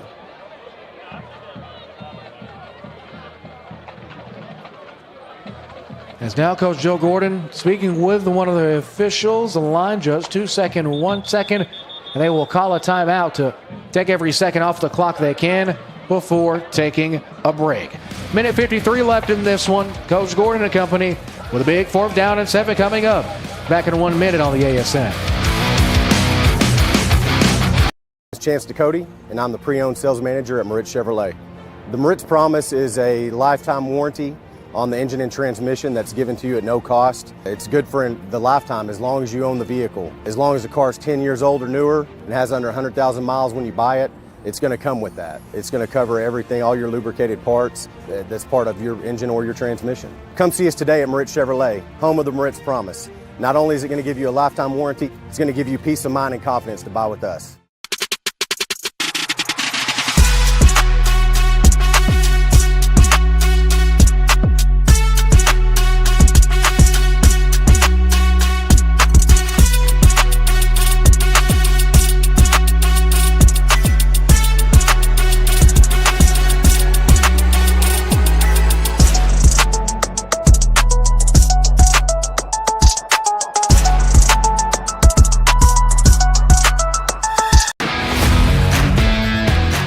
After the Seguin timeout, big 4th and 7 coming up. A minute 53 left to go in the half. One thing to note, Seguin will take the 2nd half kick. So you have to believe that is in the back of Coach Joe Gordon and company's mind ahead of this big 4th down. Here we go. Andrews barking orders at the line of scrimmage. Steps back. He's in the gun. Ball's on the 42-yard line. 4th and 7. Slide Joel to the hands. Pressure. Jump throw. It's incomplete. The umpire was a bit in the way. Pass was intended for Smith. And that'll be a turnover on down. Summit will take over 1st and 10. With a minute 49 left to go and a chance to possibly make this a 2-possession game before the half. You have to understand both sides of the coin here. If you are successful on 4th down, not only do you keep the football, you keep the clock moving. You keep the Summit defense on their heels, who slowly but surely, as this game has transpired, beginning more and more pressure onto Andrews. But if you're unsuccessful, you give him the football back with solid field position. As now, Summit will take over at the Seguin 42 with just under 2 minutes left to go in this half. Two backs and a tight end. Two receivers now for Bird. Bird, jump, handoff, looking to go deep, lays it out there. Almost caught. Pass incomplete. Intended for Zayden Smith, his third target of the game.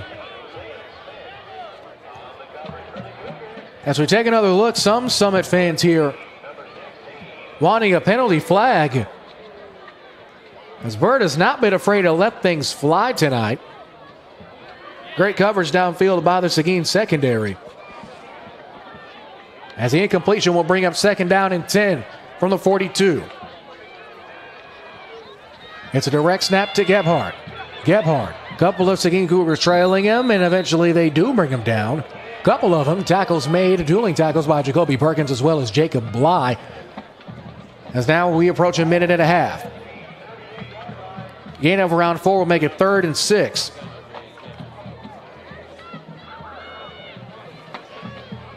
Big third downs coming up as we're at a minute 15. It's Gebhardt again, taking the direct snap. Hand off to Nettles. Nettles pushes forward, gains maybe 2 or 3 yards, but he is going to be short. But more importantly, the clock will continue to move, and now we're inside of a minute. Big 4th and short. Once again, this time for Summit. Play clock and game clock separated by about 25 seconds. 40 seconds to go in the quarter. 15 to get the snap off. It's Gebhardt once again at quarterback. Seguin pointing out the right guard moving for Summit. No flag, though. They send the heat. Pushing forward is Gebhardt. Will they mark him short?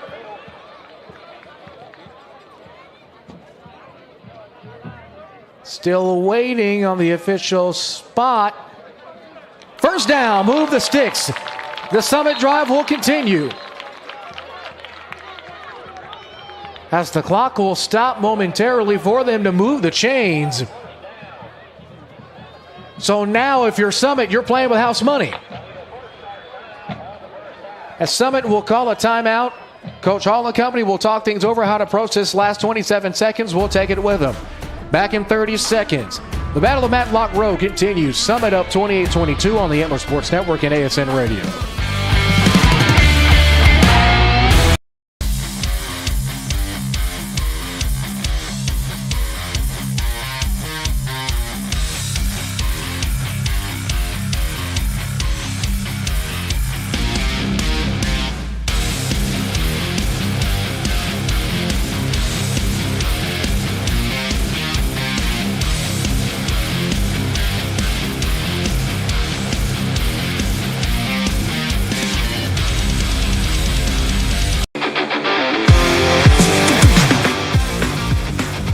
After the 2-yard rush on 4th down was successful, Summit drives continues. 27 seconds left. They called a timeout to stop the clock momentarily. Now they're playing with house money. Man in motion. Bird immediately pressured. He gets brought down at the 45-yard line. Huge play on the sack of Corian Hodge. We haven't said his name tonight, but as we can see, when we do call his name, it's for a pretty darn good reason. As a helmet comes off, clock will stop momentarily, and it looks like it's going to be a timeout taken by Summit. Coach Hall uses their second timeout. They'll have one more remaining. Back after this on the Antler Sports Network and ASN Radio. I'm Tori Kennedy, and this is my sister, Issa Gilmore. and it pays to sub in Arlington ISD. My favorite part about subbing is just the different types of experiences you get. Getting to work with different age groups really let me experience working with younger kids and older kids and kind of figure out where I wanted to work. I felt like it was really good experience just to kind of be on my own in the classroom and being able to get that teaching experience that I would use later on in my career. It pays to sub in Arlington ISD. Another reminder, come back here on ASN 1 at around 7 o'clock Central Time. From one rivalry to another, probably one of the most fun rivalries in the history of the state of Texas. It's the Battle of the Bonfire in legendary Farrington Field in Cowtown. Arlington Heights takes on Pasco. Kickoff at around 7:30. Second, and let's just be safe and call it second and Duncanville to go. After the TFL from Hodge, 19 seconds to go. Gebhardt is back at quarterback. Check that. That's Bird. Bird gets chased out of the nest, and he's brought down in midfield. Guess who again? LaCorian Hodge, his second TFL of the game. They will not rush to the line. That will do it, ladies and gentlemen, for the first half of play. LaCorian Hodge finishes off the half with 2 huge TFLs. However, Summit goes into the locker room with a slight lead. Seguin will take the opening kickoff. We'll take a short break, get into our halftime festivities. Summit up 28-22. Back on the ASN and ASN radio after this 1-minute timeout.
We've hit halftime here at Wildman Field, the Battle of Matlock Road. Summit with a slight advantage, but not before 2 huge TFLs by Seguin's LaCorian Hodge on Bird. As we said before the break, getting flushed out of the nest and keeping the Jaguar offense at bay. As halftime falls upon us here at Wildman Field, I have the absolute pleasure of speaking with our PA announcer for tonight, Mr. Yadi Pagan. Yadi, a long regular season is one half away from coming to a close. It's like just yesterday, the Seguin Cougars and pretty much the entire district started at Choctaw Stadium in late August, and now it's already over. Has this season just been an absolute blur, or is it just me? What do you say? It's been a blur. I still can't believe that. It's been 10, 11 weeks since the season started already. So much has happened, but at the same time, it feels like it's been gone in a blink of an eye. There's been a lot of surprises in Arlington ISD alone. Of course, we have Seguin in the early going looking like arguably the best team in the entire school district, and now we have Martin battling for a playoff spot. That game most likely be in the second half as we speak, going against the Colts of Arlington at Old Maverick Stadium. I mean, there's so many surprises that have gone throughout this season, so many storylines that have continued. What are some of the biggest moments or games or factors that you like to look back on from this year? So this year, so I covered both Bowie and Seguin and any other school in the district. It was proud for me to be able to see last week here at Wildman that the Bowie Volunteers were the district champions for the first time in 12 years. For those of you who haven't been in Arlington for that long, the last time that they won the district, Kenny Perry was the head coach here. Kenny Perry, the Sherry Street Sheriff, now over at Texas Tech, was leading the Volunteers, and they went 4 rounds deep that year. So do you think they have the ball club to replicate that same postseason performance? Oh, absolutely. At the end of the day, it all comes down to how the kids prepare mentally and physically. At the end of the day, it's all about what the kids do. That's why we're here. That's why we're in this business. It's for the kids. Now, you've seen it all from a perfect view on top of Wildman Field doing the PA. Done a fantastic job, by the way. I know many fans have heard you barking orders from the PA announcing set here at Wildman. So, man, what do you think is next? Do you expect any teams to have any Cinderella playoff runs, or what do you think your biggest surprise could be, at least in your opinion? I think Arlington pulls one over Martin tonight. They make it, 2 rounds. I think Bowie, expecting them to go 4, maybe 5 rounds deep into the playoffs. And then whereas Seguin, they win tonight, I'm expecting a deep playoff run from most of the teams that have played and been housed at Wildman for the past number of years. And, this can be a historic night for Seguin because this is going to be their last regular season district home game at Wildman because as long as everything goes to schedule, they will be playing at the new Glaspie Field at Martin next year. Oh, we've already seen some of the renderings in our talks off air. That's a cathedral. It's a beautiful stadium. Do you have any radio or broadcast safe, fun, or friendly memories here at Wildman? That narrows it down quite a bit. Last year's Arlington game, I had the former announcer for Bowie and Seguin, Jeremy Atlas. He did Sam Houston for a long time. He still does. He was running the clock, and I just remember it was a back-and-forth game between Arlington and Bowie here. It went down to the last, minute of the game, and I just remember sitting here, and Marissa, she was spotting for me. She whispers in my ear, Yachty, you might need a defibrillator because you're close to having a heart attack with how much you're sweating. And I just remember the clock keepers just bust out chuckling, laughing. Outside of that, last week against Lamar, that was a very personal and close one to both of us because we were both Lamar alums. We both graduated. I'm class of 19. She's class of 21. Man, COVID hit us hard. But, I mean, I can't really say one moment stood out, but a culmination of moments leading to where we're at now definitely stood out. Now, you were at Martin earlier today, a couple hours ago before we hit air, taking a look at the stadium progress. What are your thoughts? Are you anticipating it? Are you anxious? Are you like a kid on Christmas? What are you feeling? All the above. I mean, I'm just so excited to be able to have Arlington get put on the map for better facilities because it's been an arms race in Texas. I mean, you got McKinney, you got Allen, you got Vernon Newsome down the street, you've got Pennington Field. It's been beyond time for Arlington to get a third competition field. And with what comes with that, Wildman and Cravens aren't that far behind, and I'm just so ready to see the image of this district reach new heights. Now, finally, even though you're not a coach, well, anymore. You were a coach at one point, had a retirement party and all, but that's neither here nor there. Did you have a favorite pregame or postgame meal or food? We ask every coach, quote-unquote coach that we interview here on the Other Sports Summit for the first time. I ask them this question, and why not? You will be no different, sir. So what have you got? Favorite pregame or postgame meal or food? It actually comes down to three places. The first one's probably the closest one. It's the Whataburger on South Collins, just off of 20. For some reason, they have the best fries in Arlington. The one on North Collins, I'm sorry, get your fries better. Get your salt game better. It's pathetic. But the Whataburger here on South Collins, that holds a close place to my heart, probably because of how clogged my arteries are now. The other one would be the Nizza Pizza on West Lamar, over by Lamar High School. I grew up in Arlington. Whenever I first started going to Lamar, I ate there consecutively every day my high school career. So I still eat there. That's a tradition for me. And then just, whatever Wildman provides us has been incredible this year. They're either homemade sandwiches that have really good bread or the Chick-fil-A that they bring us. Sometimes Cece's, but overall it's been phenomenal how the district's been providing for us. So you're in the Whataburger drive-thru, you let down the window.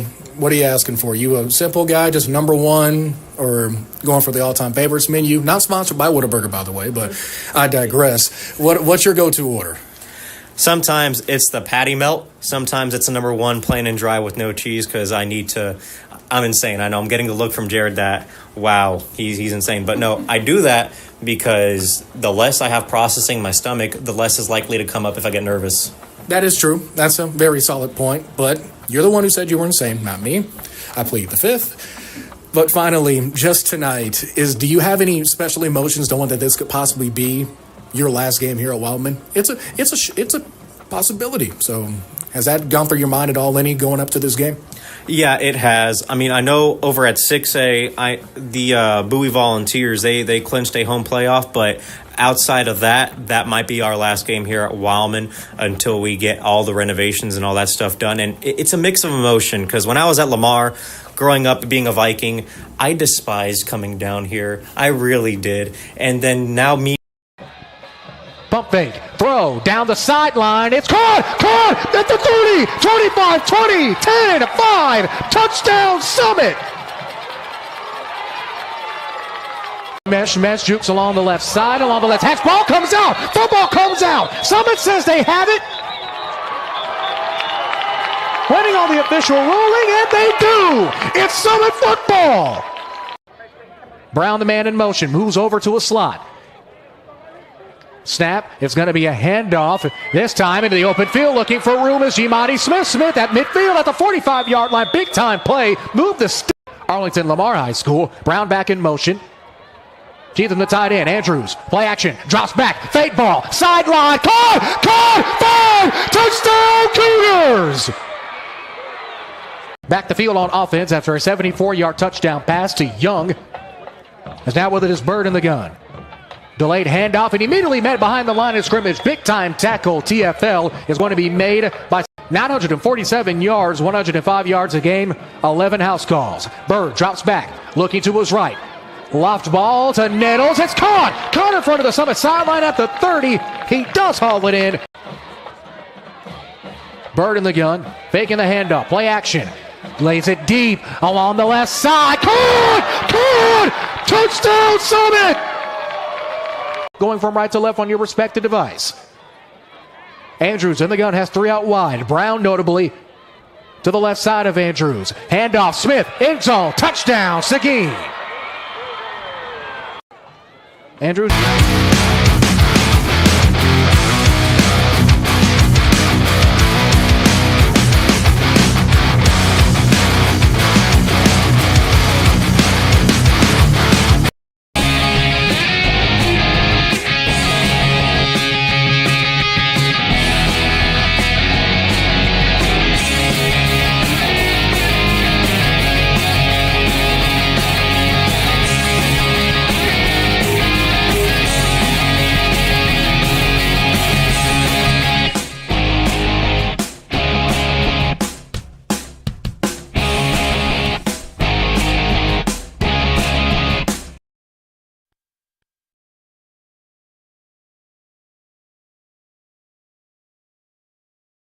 And Lenny Fernandez is the right tackle. First snap from scrimmage. Gilmore gets popped at the 16-yard line, just coming around untouched was big Daniel Morgan. One to the far side. He drops a couple of steps, and here comes Heat again, and he looks like the ball might have came out. But they say he was in the grasp, so it was recovered, though, by coming in 2008-73, 48 touchdowns in his career. Wow.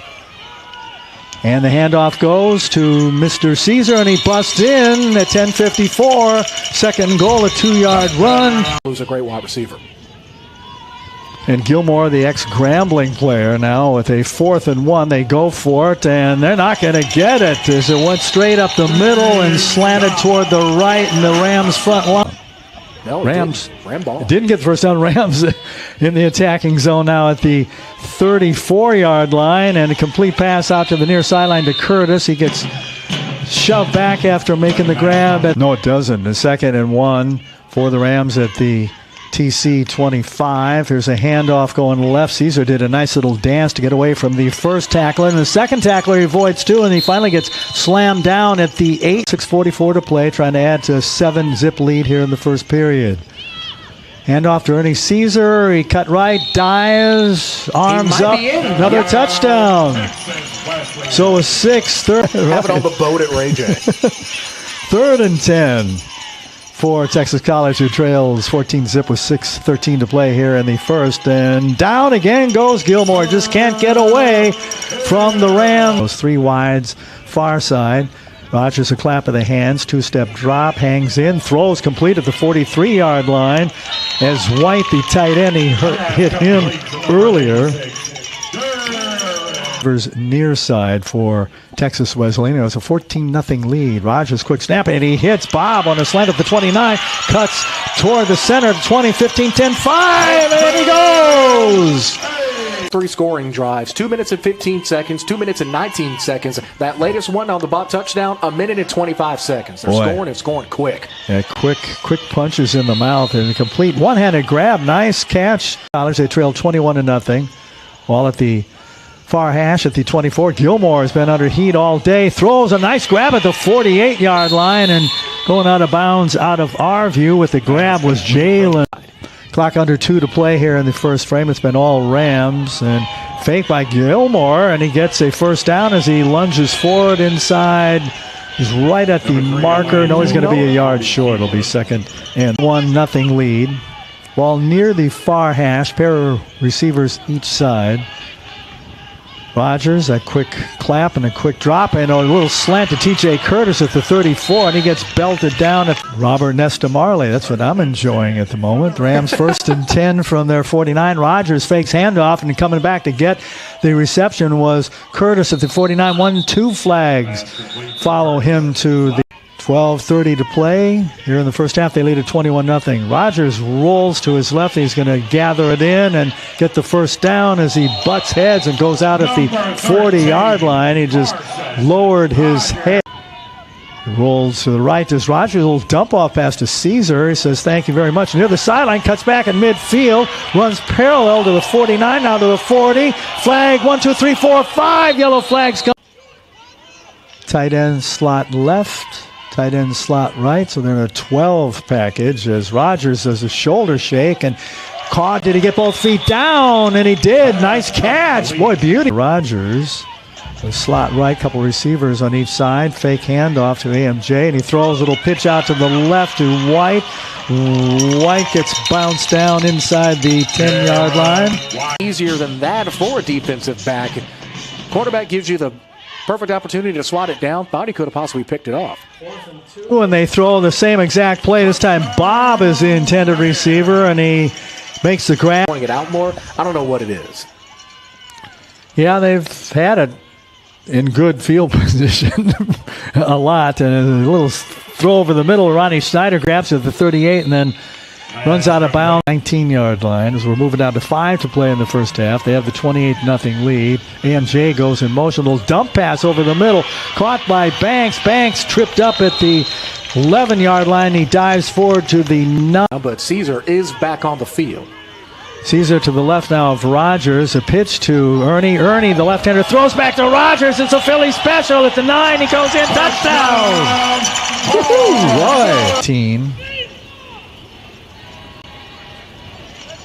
Man runs away, and with his heels on the goal line, it's picked off. Sir Hills, the 22. He's going to scoot in from there. Purpose Stadium turf by Caleb Molino's in there now. Here's Gilmore throwing a good arm and caught at the 43-yard line. What a grab. My, oh my. They have the banana bottoms with the blue tops. I wore blue today. I don't have banana bottoms, though. The blue bottoms, the light blue. And it's a crossing pattern, a nice catch. Diving grab made by Ronnie Schneider out to the 49. White and purple 43. Rogers ducked under pressure and throws, and that is picked off at the 31-yard line out to the 40, cutting back in and then getting clubbed out.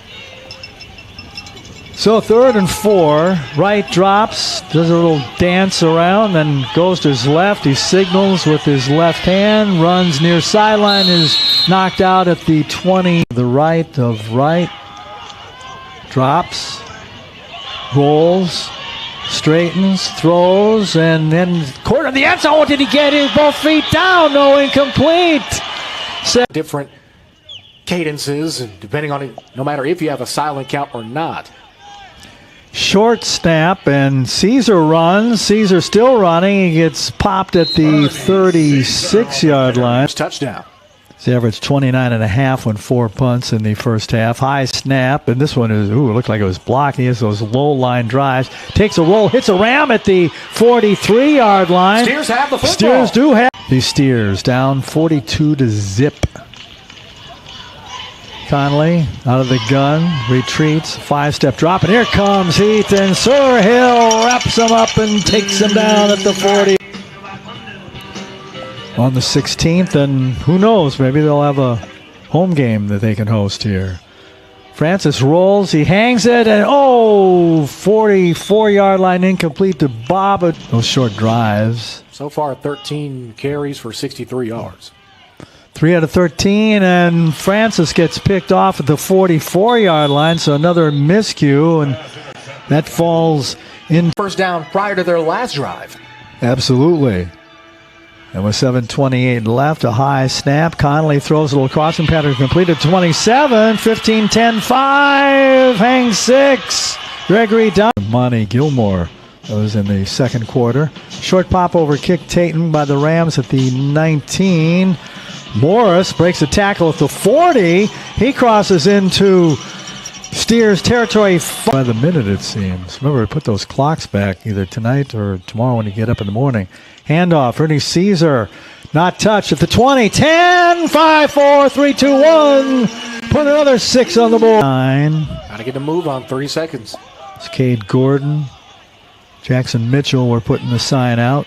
And leaping high on the far side with Malachi Burrell all over him was the Z-Man, Zarek.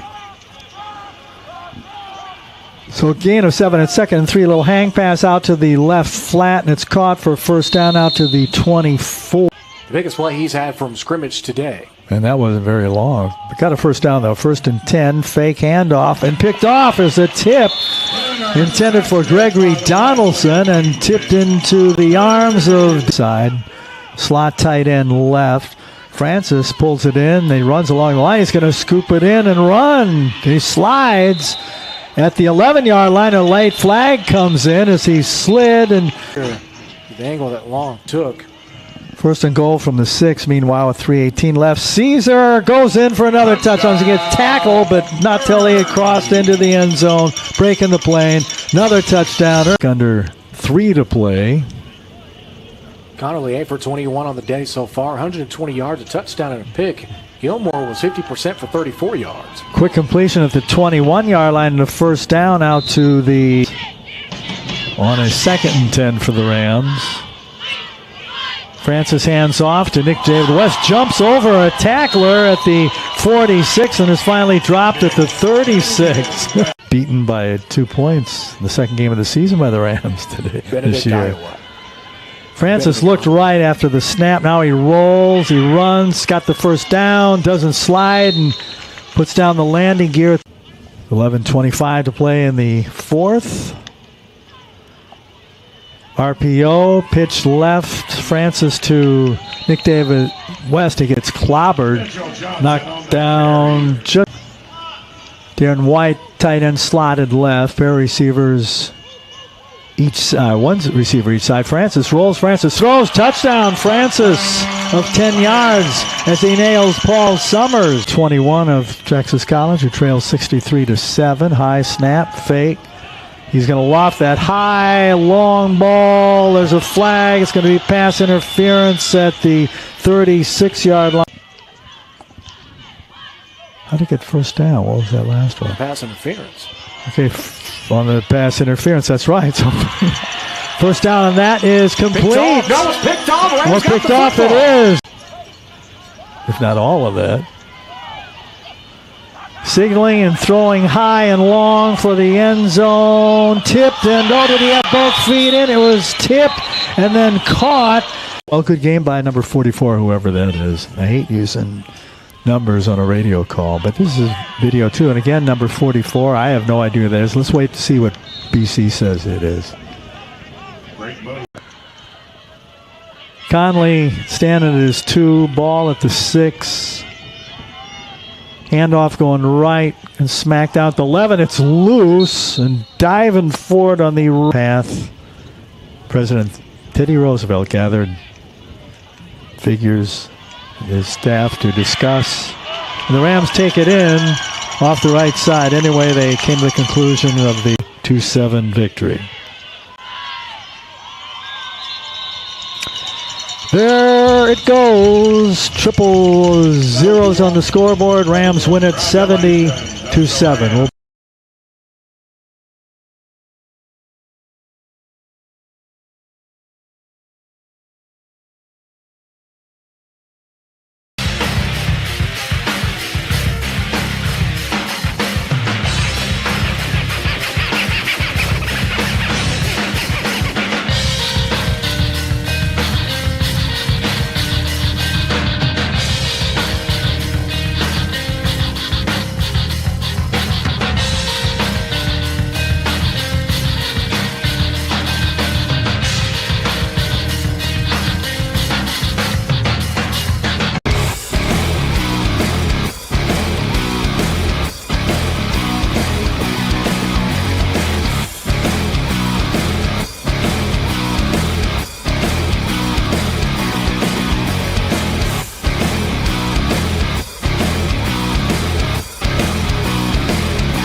Find your support system. At Texas Wesleyan, you'll get the one-on-one attention you need to succeed.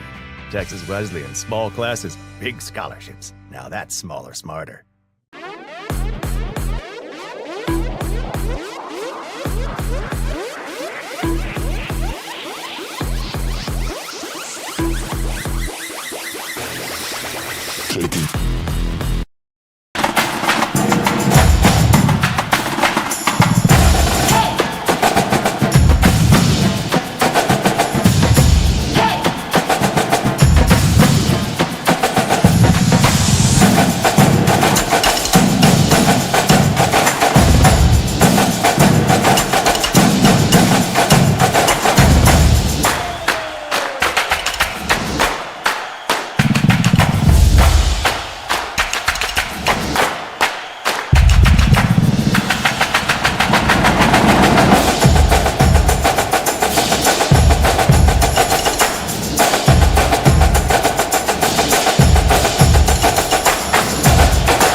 The Ford Explorer SUV is loaded with tech.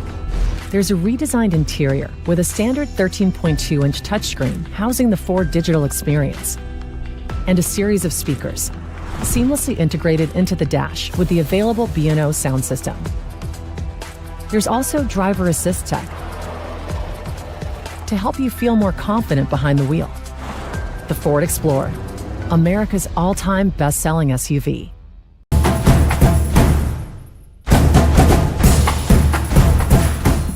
Third quarter, just moments away here at Wildman Field. Fresh 12 is on the clock, and we are set to go for half number 2 on the Battle of Matlock Road. Summit over Seguin, 28-22 coming out of the break. Seguin will take the opening kick to begin the second half of play. Multiple gutsy play calls and huge defensive stops have pretty much been the name of the game in the second quarter for Seguin, looking to continue that momentum. Ready to kick things off from the inside of the left hash is going to be the man down to the number 14 for Summit, Randy Hatcher, the sophomore kicker, standing at around 5'10", 135 pounds. Set to go. Back deep to receive for Seguin. Well, the way to see with those stick back there, looks like it's going to be Javion Hughes, as well as Jimani Smith and Jacoby Perkins. As now we have a quick shift in returners. Looks like it's just going to be Hughes and Perkins all alone. We are set to go for the second half of play. Return is going to be taken at around the 15. Now going the other way and pushed back eventually. Pancaked around the 25-yard line. Big hit made by number 10, Cortez Brown. And Seguin will take over 1st and 10. Hopefully, whether you're tuning in on ASN 1 or listening on ASN radio, you'd expect something similar to what we saw in the first half. Seguin with a win, projected to take on the Wildcats of Prosper Walnut Grove in the postseason. Seguin with a victory, projected to play Lucas Lovejoy. We'll have updated playoff matchups at the end of this contest. Andrews puts Cheatham in motion. He's under center. Fake handoff, play action. Flushed out to the right. Throw on the run is going to be caught. Breaking to the outside in open spaces. Maribel bounced down at around the 45-yard line. We'll mark him at the 44. However, gain of 15 will give him first down yardage. Move the sticks again in their opening offensive possession. Already rolling as we've elapsed 15 seconds in this third quarter. After the big play, Now 1st and 10 yet again. The two chopsticks of wide receiver, that being both Brown as well as Peeler, the two lone wide receivers. Similar formation, two backs under center. Strong toss. With a head of steam and looking for open space, it's going to be, I believe that's Bowman Hunt. No, that's going to be Kadarius Schroeder, the sophomore, on the carry. Solid gain of around 3 yards will bring up 2nd and long. As we've played a full minute in quarter number 3. So far, no 75-yard touchdown bombs to begin the drive, so already pretty much impossible to live up to that first half. At least the beginning of that first half.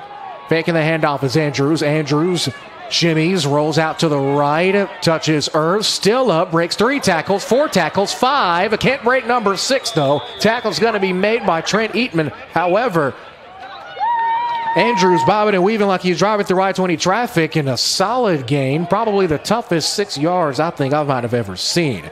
As Andrews just doing what he does best, extending plays when there's seemingly no way out, still finds a way to get positive yardage. And now faces a 3rd and 2. Right on the top of the Arlington ISD logo in midfield. Here at C.H. Wildman Field, open in the 1972-73 season. It's going to be a handoff and an easy first down and looking for some extra change. However, does end up moving the sticks on the carry, looking and waiting for a number that's going to be Mesh. One of the first times we said his name today. He's been relatively quiet. Mostly has been Jimani Smith at the backfield doing most of the heavy lifting for the Cougars on offense. However, as I mentioned earlier, it will be first down. Gain of 9 on that one, with 9:40 left to go in the 3rd period.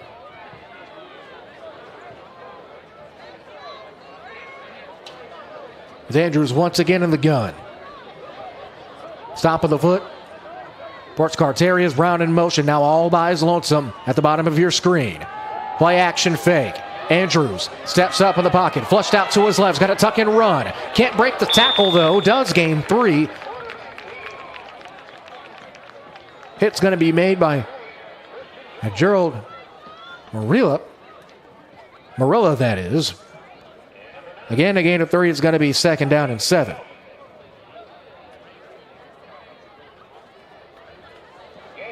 Nine minutes and counting. Out of the rest of the postseason teams, Argyle has already clinched the district title. Colleyville Heritage has clinched a 2 seed.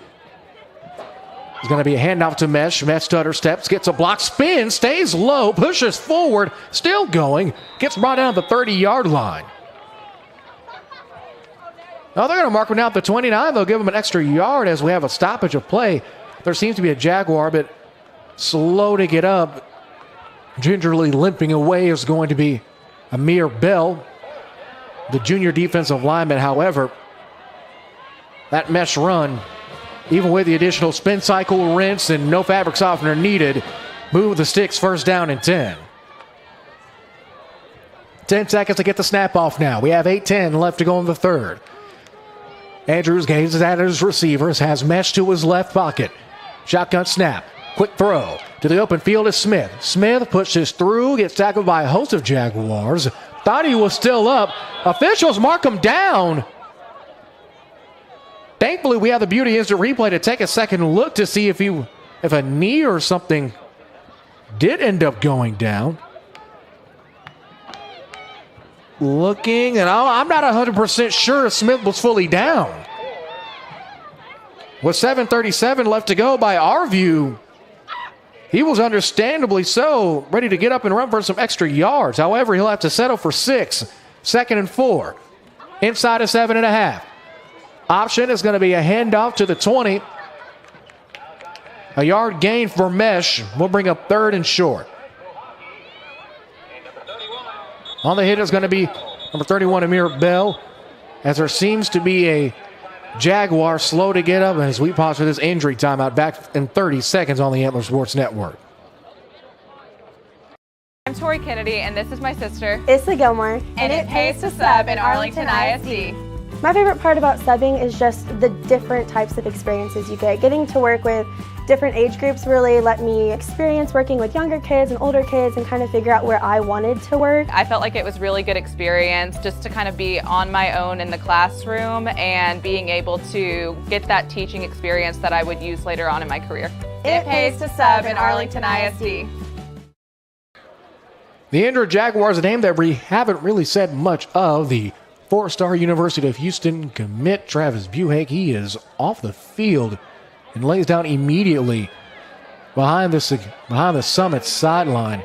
Speaking with a trainer, definitely going to want to keep an eye on that. Arguably one of the best players in the state. The number 14 defensive lineman in the US of A. How about that? 7:09 left to go. After the timeout, Seguin facing a 3rd and 3. The Cougars in the eye. Under center is Andrews. It's going to be a handoff to Trotter. Trotter bounces to the outside and gets picked up, slammed down. However, does get first down yardage, gain of 4. Move the chains. Trotter with a hard-fought 4 yards there. Went airborne. As we take a second look here, was eventually wrestled down on the tackle for the Jags. Is going to be Devontae Johnson, the junior, on the hit. However, still 1st and 10 with 6:40 left to go in the third. Same formation. Notably, though, at the top of your screen, Brown is by his lonesome with a tight corner in coverage. However, does have safety help over the top. Our right side, that is. Gain of 3 will make it 2nd and 7.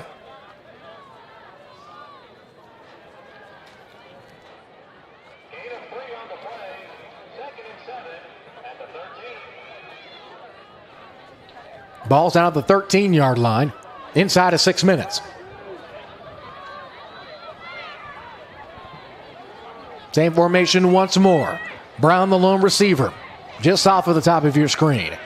They hand it off. Is Mesh. Mesh gets hit, however, spins off of it, gains 2, still getting hit.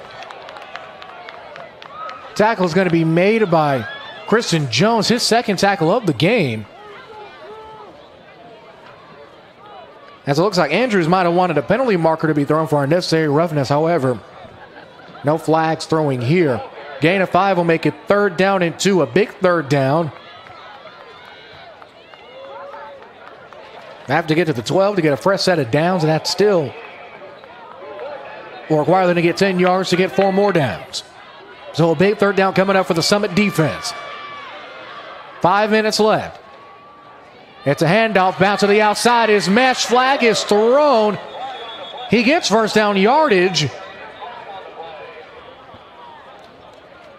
As we just said, yellow hanky flying onto the field right in front of the ball carrier.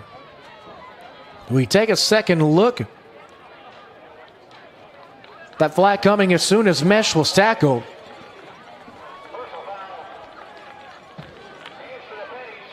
Looks like illegal hands to the face penalty is called against Summit. That will move things half the distance to the goal. Ball will be placed at, waiting on a spot. Looks like that's down on the 2. Either way, it's 1st and goal coming up for Seguin. And a chance to strike on their opening drive of the half. Notably, Buhake still limping gingerly on the sideline. He is moving under his own power, though. Strong toss to Trotter. Trotter pushes forward, and he's stuffed at the line of scrimmage. First one to get to him is Jared Washington. So now it'll be 2nd and goal from the 2.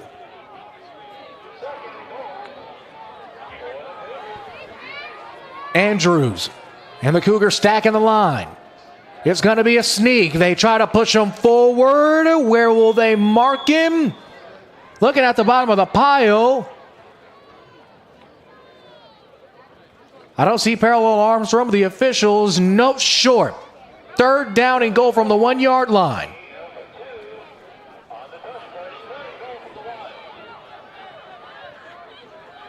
The Seguin shove does not work.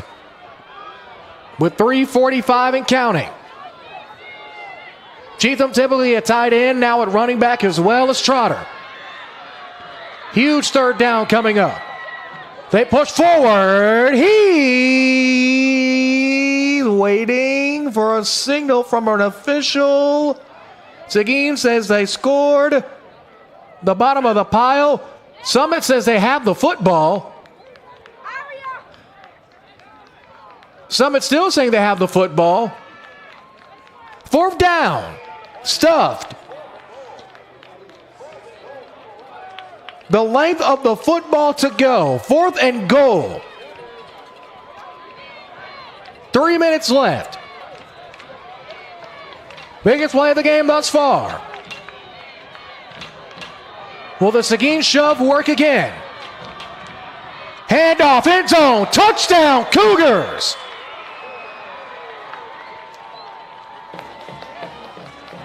One-yard touchdown run puts the drive to bed. And the Cougars in their opening drive of the second half cap it off with 6 points.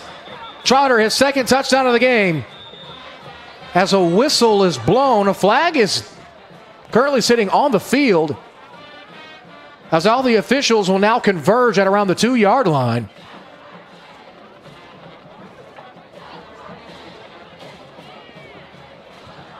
One, I guess you can say, fun factoid to note as they wrap up their discussion. And that for the very first time, we have an umpire. Our umpire tonight, Mr. Chris Millett, has his own trading card. I'm not kidding. Has his own trading card, an umpire with his own card. Look on the back, no statistics or anything. Just a quote from the, quote, Referee magazine. His nickname is Bump. They say Bump is a passionate guy by nature who genuinely loves officiating. Well, how's that for your game day trivia? All right. All-Stars, Hall of Famers, and legends of a respective sport eat your heart out. Referees are getting trading cards now. One of broadcasters and coaches can get trading cards. Now, a couple of members of the officiating crew speaking with head coach Joe Gordon. The Summit defense is moving back. The official has placed the ball down at the 18-yard line. As the Seguin coaching staff is in absolute disarray, and understandably so. The result of the play, the touchdown will stand. A sportsmanlike conduct penalty called against Seguin. We'll push back at this point after try. With 2:50 left to go, we're still tied. So it looks like Lopez will trot onto the field to try to attempt this thing. Lopez will center it right in the middle.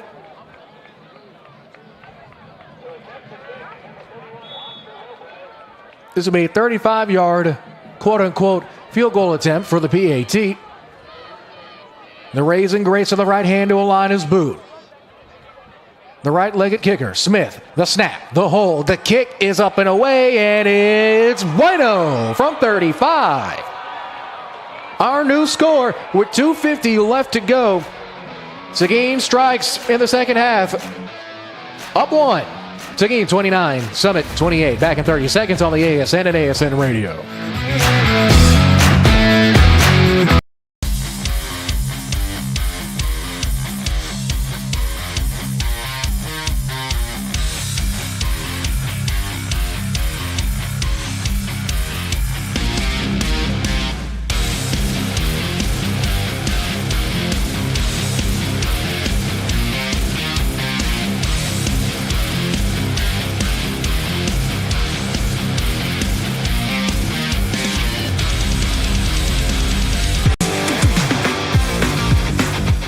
The ASN Index, pretty much correct down to a T. Predicted that this would be a one-possession game so far. How about a one-point game? 29-28. Seguin took their first lead in the early portions of the second quarter, and so far it's been a gunslinging match ever since. Lopez ready to kick things off after having to boot through a 35-yard PAT kick to give them this one-point lead. Officials give the confirming whistle. Lopez giving the all clear to both sides of the formation. We are set and ready to go once again. Line drive kick out of bounds at around the 5-yard line. At least by our count, I believe that is the 7th kick out of bounds tonight.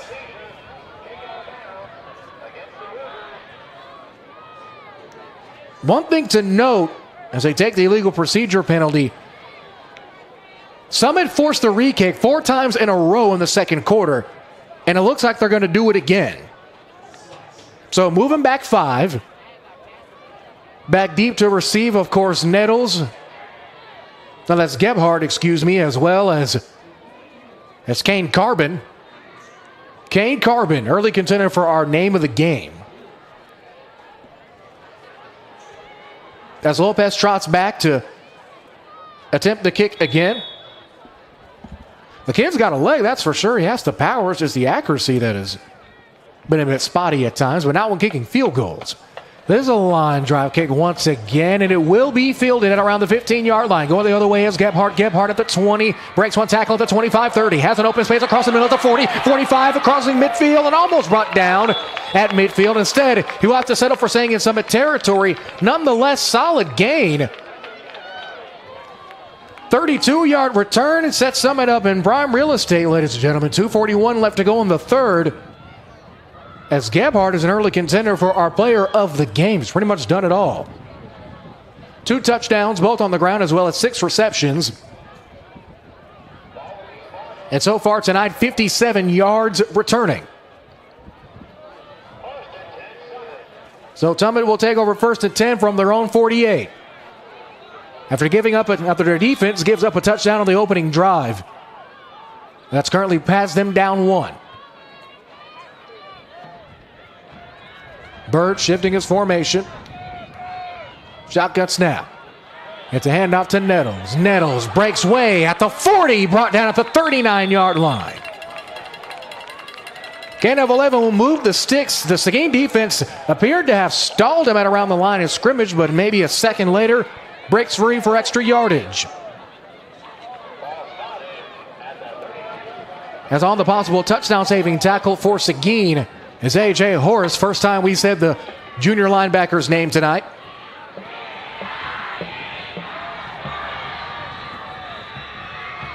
Here's first down. After the Nettles run, they'll go back to him. Tries to squeeze through, but this time ain't going to get very far. Tackle is made by the big fella, number 51, Kimarian Miki. The senior's 3rd tackle of the game. No gain will make it 2nd and 10. Again, possible playoff projection matchups. Will the win tonight? Summit could possibly play Lucas Lovejoy.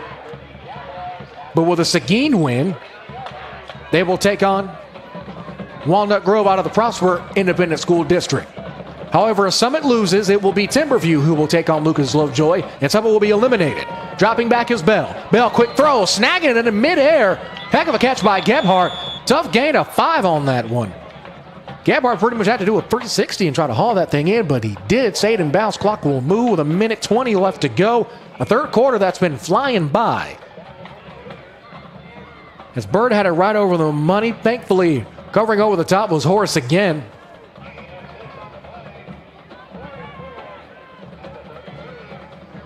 Third and 4 coming up for Summit. As we have 1 minute left to go. Possibly 1 or 2 more plays left to go in this final period. In this win or go home battle of Matlock Road. In a series that's been all Summit since 2010, 8 wins to 1 win for Seguin. Getting an outside block is Nettle. Nettle, flag is thrown mid-play. Much to the frazzle of the Summit sideline. As it is in the realm of holding. Bell, our white hat for tonight, throwing the laundry.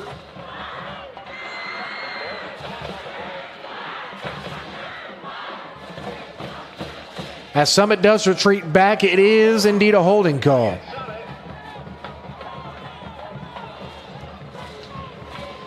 Ten-yard knockback will make it now 3rd down and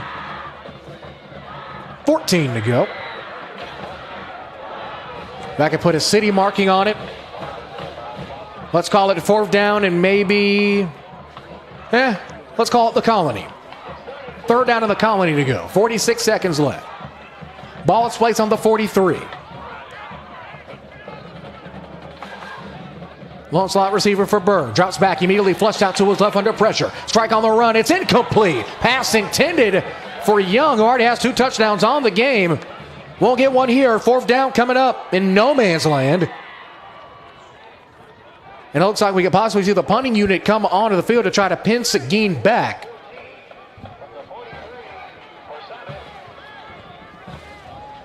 Or maybe the punting unit, not 100% sure. Tristan Cupp is coming in to snap the football, and yes, they will try to pin him deep. Back deep to receive for Seguin is Mesh. After the incompletion intended for Young. This one almost blocked.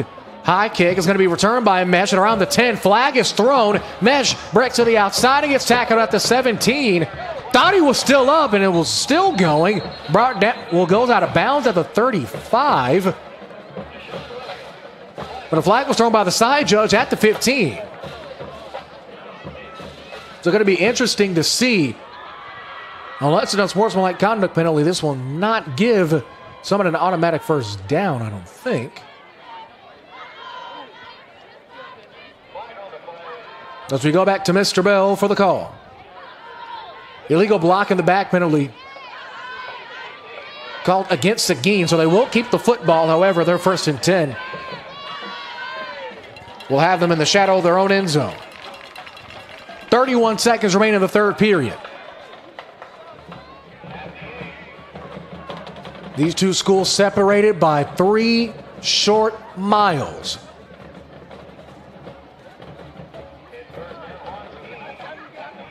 Here at Wildman Field, home of multiple Arlington ISD schools on Thursday and Friday nights on the campus of Sam Houston.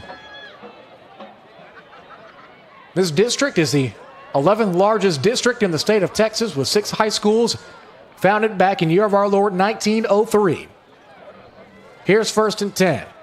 Hand off to Mesh. Mesh jukes through. Solid gain as he gets brought down at the 20.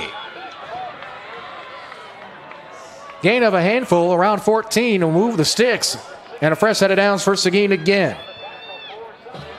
We know how dangerous Mesh can be if you give him open space. Now with 19 seconds left to go, looks like they'll possibly just let this thing run out and get ready for the final period of the biggest game of the season for both of these teams.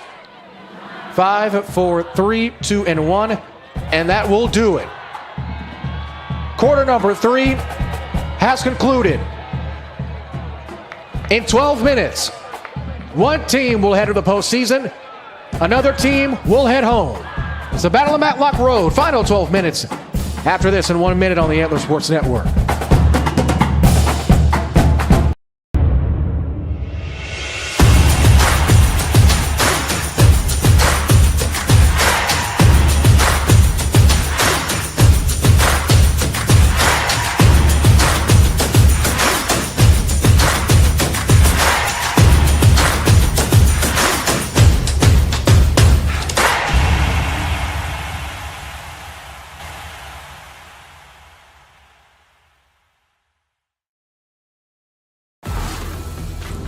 The Ford Explorer SUV is loaded with tech.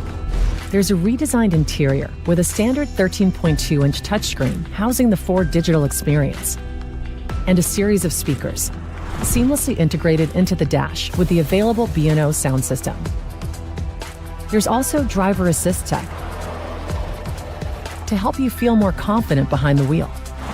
The Ford Explorer, America's all-time best-selling SUV.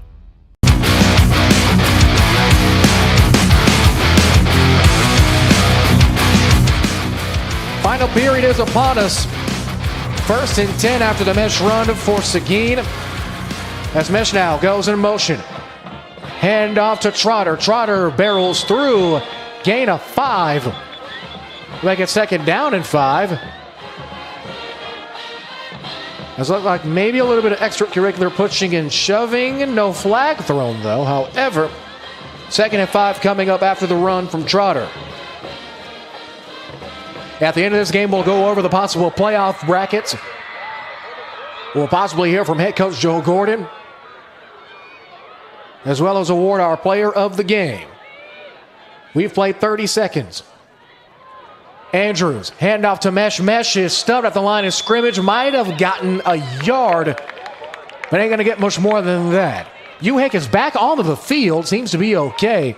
Tackled by a host of Jags. First one to get there, at least by our tally, was Cameron Hall, the sophomore's second tackle of the game, whether that be solo or assisted. As we hit the 11-minute mark, he gains 2, Mesh that being on the play, 3rd and 3.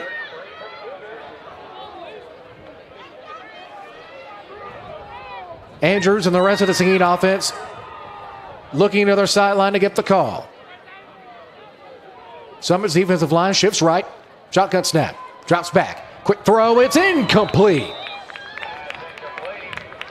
Right ahead of Smith. Smith was pretty much wide open. If he turned upfield, could have easily got the first down. However, a big 4th and 3 coming up. And now Seguin up 1. Lopez trots onto the field. Looks like they're going to kick this thing. If this was 3 weeks ago, even if this was the contest against either Colleyville or Timberview, Coach Gordon and company are going for it on 4th down. But, just like everyone else in the stadium tonight, understanding the stakes, they'll boot this thing away. Back deep to return is Gebhardt, who already has 57 return yards in this game. Low kick will get a solid roll, get a fantastic roll. Still moving. We'll go the opposite way, mark it down at the 23.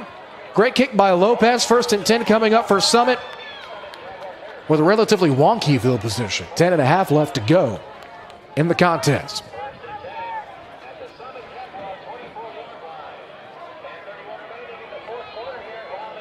As we look at the other major score that we've been following tonight, an all Arlington ISD affair between Arlington Martin and Arlington High. The Colts have pulled away handedly. As they approach the end of the 3rd quarter, the Colts up 42-24.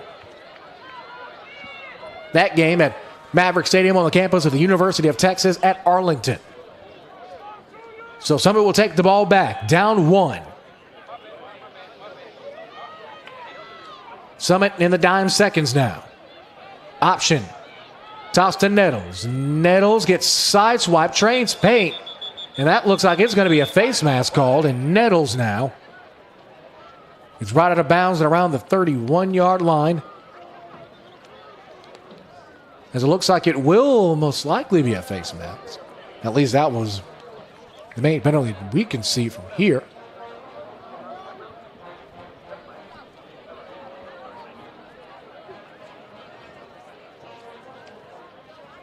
Still waiting on a referee bell to give us the play call.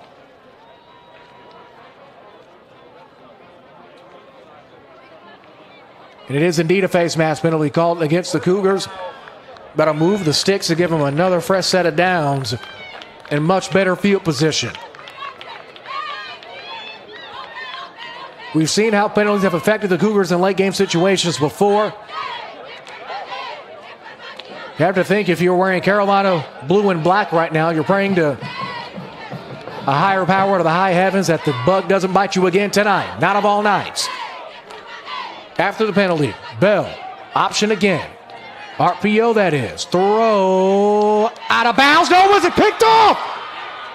No interception. Jacob Bly was there almost right on schedule. As Bell was flushed out, thankfully we have a pretty solid view to see if he was indeed out of bounds or did he haul this thing in. Nope, didn't get a foot in. Incompletion will make it 2nd and 10. Bly almost made play of the game. If his shoe was a half size or maybe even a full size smaller, that could be Seguin football. Bell, after the scare, he'll hand it to Nettles. Nettles searching, scouring, and stuff at the line of scrimmage. No forward progress on the tackle for Seguin. A host of Cougars, was like the first one to get there was Jacob Bly. So now 3rd and 10 coming up, and the Seguin defense holding firm. with 9:39 left in the fourth.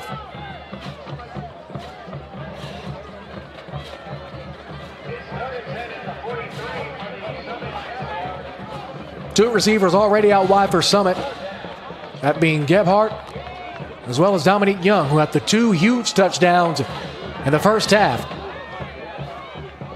that helped get Timberview their first and second leads of the game. Coverage drops back. Pressured is Bell. Bell rolls, has room, gets first down yardage, and skedaddles out of bounds at around the 45-yard line. Gain of 12.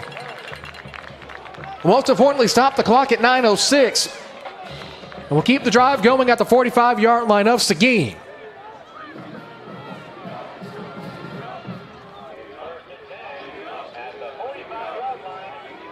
We haven't seen Bell too much have to extend plays with his feet, at least to that magnitude.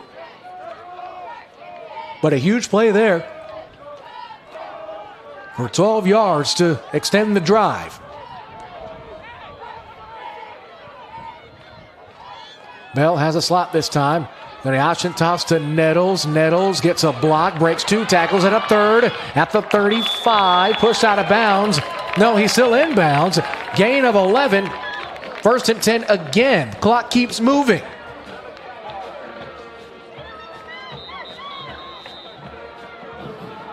Have a stoppage of play here. It looks like Coach Joe Gordon is going to take a timeout and try to stop the bleeding, and indeed they do. As Coach Joe Gordon and the company talk things over, we'll give our sponsor a chance at a message. Back in 30 on the Yellow Sports Network.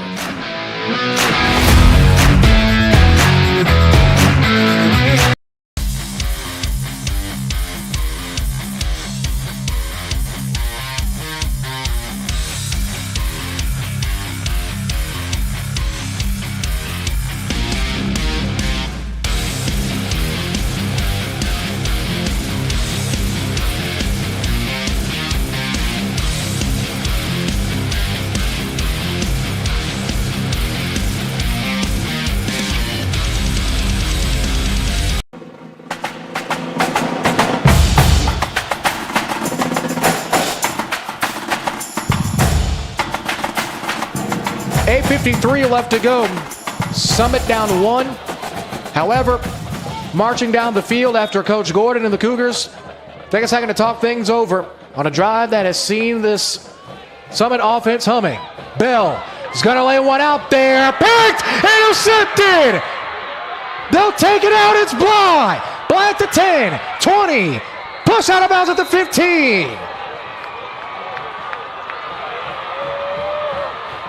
Bly almost had an interception just 4 plays ago. Now, coming up with what is so far the biggest play of the game with 8:41 left to go. Wow. Now with that, Seguin takes the football back. Still up one. Officials mark him at the 26.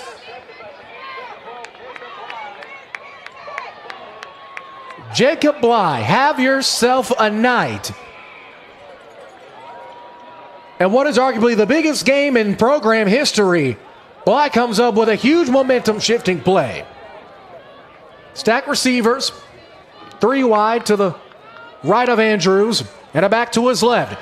Wonky snap, he's going to keep it himself.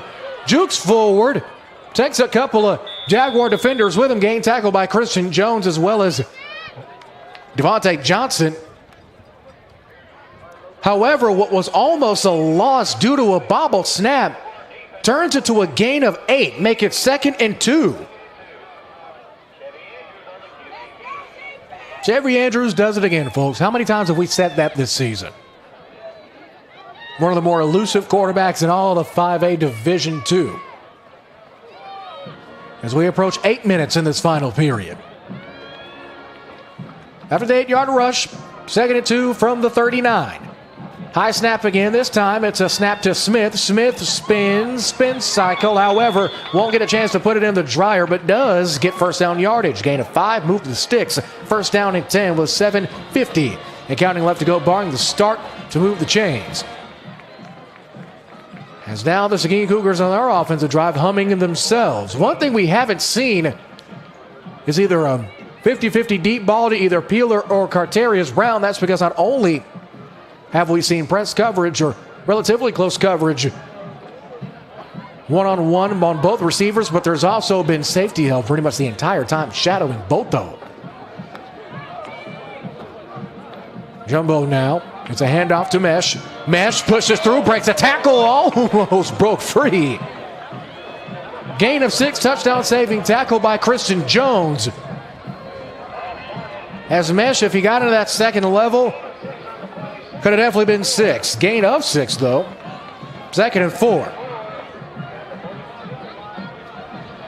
Inside of 7 minutes.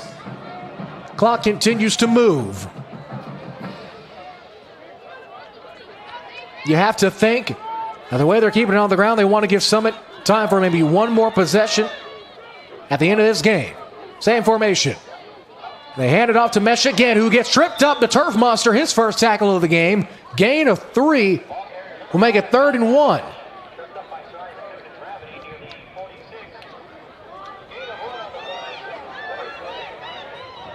They're not even going to give him forward progress on that. Thought he dove forward to get a couple extra yards, but no, guess not.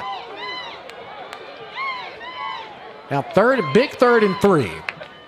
Biggest third down of the second half. Here the Summit fans. Decent showing by the traveling Jaguars. It's a handoff to Mesh again. Mesh pushes forward. Will they give him yardage? No, he'll be a yard short. It's 4th and 1 at around midfield as the referee places the ball down. Yep, move the sticks. 1st down and 10.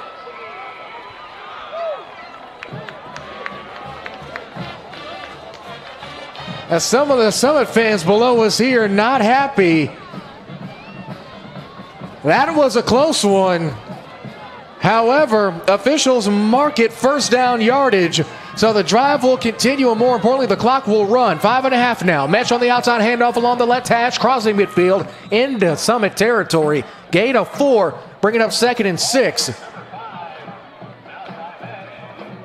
You have to believe that Summit fans, coaches, and players will definitely go back to that last play.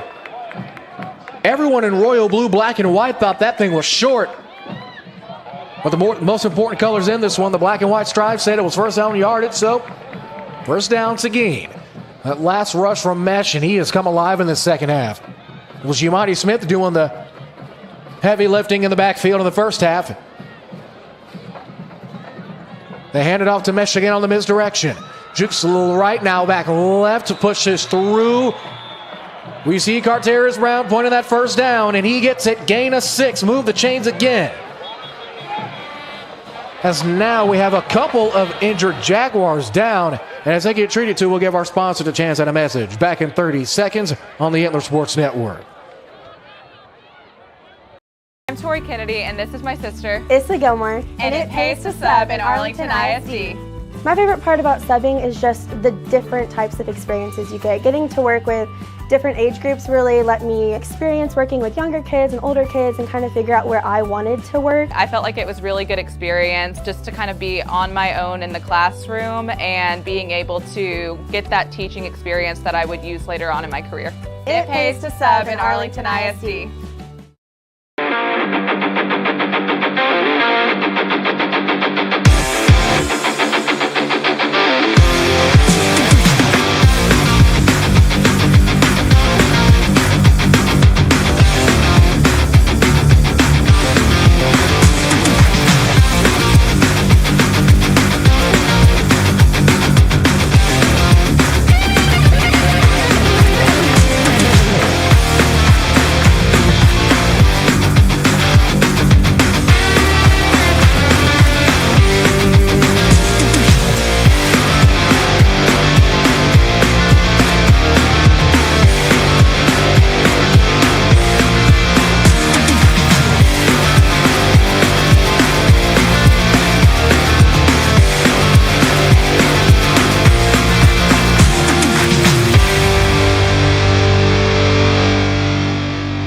Buick once again, the injured Jaguar.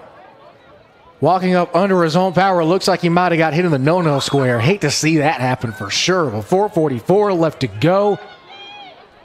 Last run by Mesh, good for a Seguin first down. And this offense is humming on all cylinders. Andrews under center. They hand it to Mesh again. If it ain't broke, don't fix it. Taking a Jaguar defender with him. Still up, brought down to the 35. Gain of 4 will make it 2nd and 6.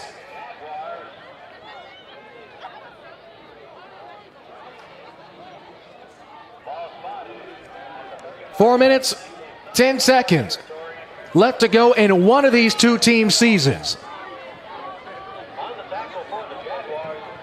They will give him an extra yard. Gain of 5 will make it 2nd and 5. Seguin trying to milk every second of the clock they can. We have gone inside 4 minutes now. Seguin has 6 seconds to snap it. 5 now. Man in motion. 3. Jumbled up in motion there. Mesh gets stopped, but does he get to the original line of scrimmage? Yes, he does. No gain. No, he lost a yard. As the head linesman takes a half step back. Gerald Maria once again on the tackle, his 7th of the game. He's been a man possessed for this Summit defense. Inside of 3.5 minutes now. You have to think, if you're a Summit fan, if they get the first down, you got to get a bit antsy here. Andrews under center. Brown, the lone receiver, at the top of your screen. It's a play action fake.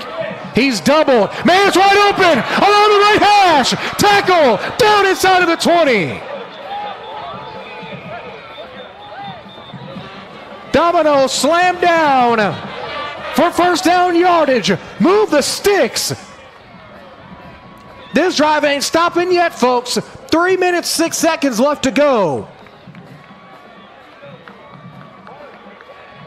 What a play by Jaden Domino, the senior tight end, making the play of his career, keeping this drive alive with 2:55 and counting. Ball is placed on the 11, 1st and 10. If they can get it to the 1 and get a fresh set of downs, you have to think for Summit, the sand slowly starting to fall the hourglass. Hard toss to Mesh. Gets off of one defender. Breaks to the outside. Flag is thrown. Absolutely crushed at the 1. Take another look here. Flag is thrown in the region of holding. This is a huge possible penalty as Andrews is currently walking back. As we take another look at the run by Mesh.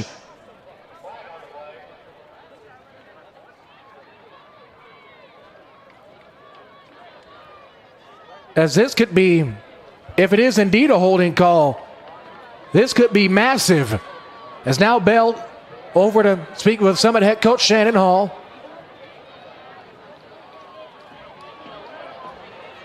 Penalty is indeed against the Cougars.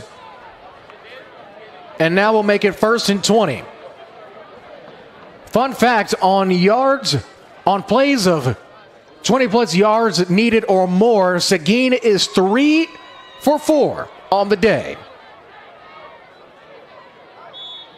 Out of those 3 successful 20-plus yard needed plays, 2 of those were on 1st and 20 after holding calls.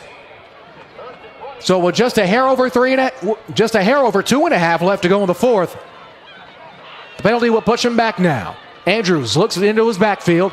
He's under center. Handoff. Mesh bounces to the outside. Has room. 5. Dives. Touchdown Seguin. Flag is thrown though. Back at the 20.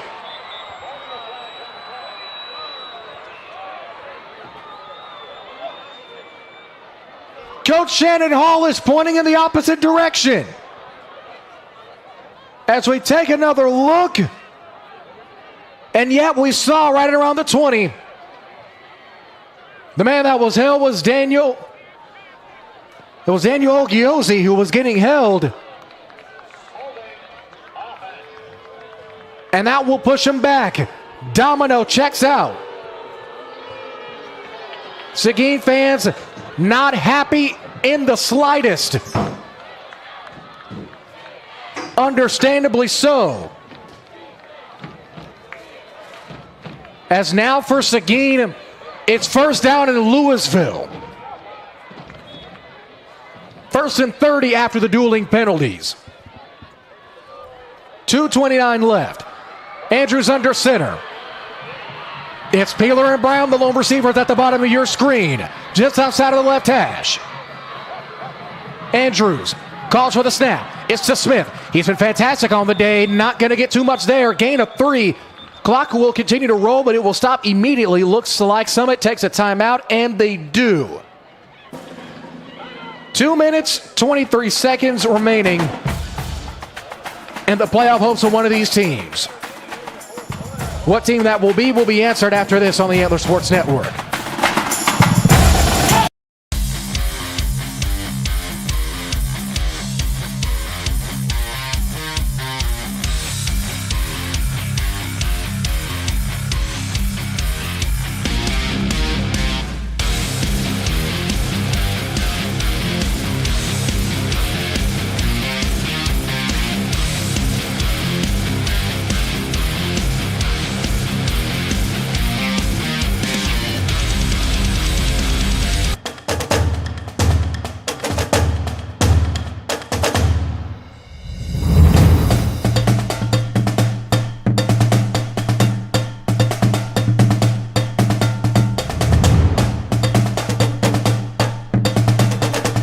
All right, final 2 minutes and 23 seconds. Possibly. After Summit takes another timeout. They have 2. Seguin has 2. Quick throw to the outside to Mesh. Mesh gets a block up field, however, won't get too much yardage. Gain of around 3, and it looks like Coach Hall will take another timeout. He will have 1 more remaining. Seguin has 2. It's going to be 3rd down instead of Louisville. Maybe 3rd down at about, let's say, Love Field. How's that? With 2:16 left to go, we will not go to break. We'll keep it here as we wait for the official marking.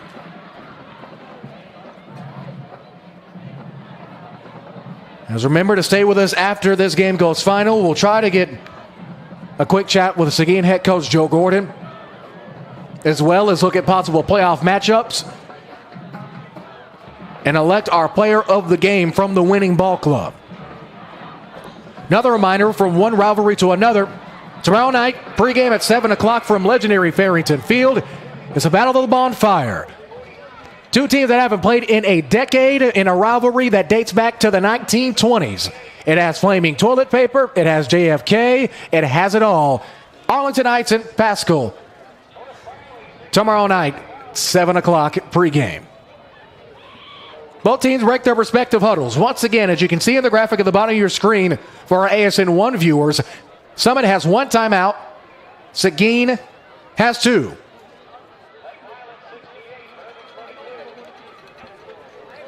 Winner gets into the postseason. Loser will be watching from home. Man in motion now. It's Cheatham. Andrews drops back. Quick throw. One-hand snag. Breaks to the outside and nothing. Gain of 1, and Hall will call yet another timeout. That's his last timeout with 2 minutes and 7 seconds left. For Seguin, that's 3 straight plays with long yardage territory with 4 yards or more. Well, 4 yards or less, excuse me. Clock malfunction. It says there's 20 minutes and 90 seconds. Oh, God, I pray not. All right, it's fixed. 2 minutes, 9 seconds left. As once again, we'll keep it here for this timeout. Summit has no more timeouts. Seguin has 2 in their back pocket to use.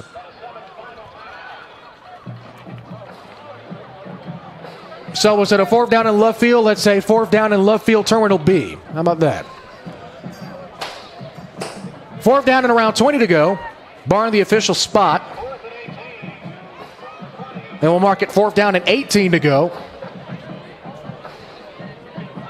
Andrews now setting up in shotgun. Has 3 wide. One thing to note. In the slot is Peeler.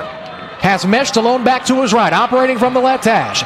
Snap of the hands. Steps up. Andrews. Flushed out. Throw. End zone. Caught. And caught. Touchdown Seguin. Oh my goodness, what a catch! Cohen Peeler. We marked him as a slot receiver pre-snap. And the biggest play in Seguin Cougars history. Wow. See Peeler pre-snap at the top of your screen. Cuts inside. Great throw on the money on the run from Andrew. Sliding grab. Oh my goodness. Wow. The PAT from Lopez is through and true. It's not over yet though. Summit will get the football back after what I could probably say is play of the year. Back in 30 seconds from the ASM family of platforms, this is Texas High School football.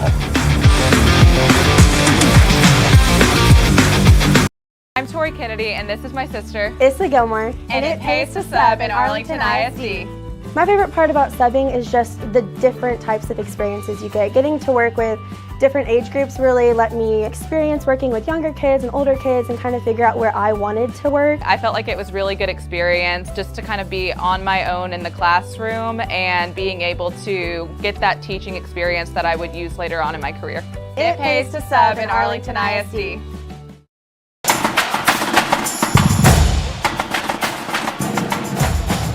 $18-yard touchdown pass from Andrews to Peeler. He's only been targeted once, not a single reception. But the one reception he does get is arguably the biggest one of the game. Our score, 36-28, with 2 minutes and 2 seconds remaining in this contest. As Lopez ready to move things away. This a low kick, and it rolls out of bounds.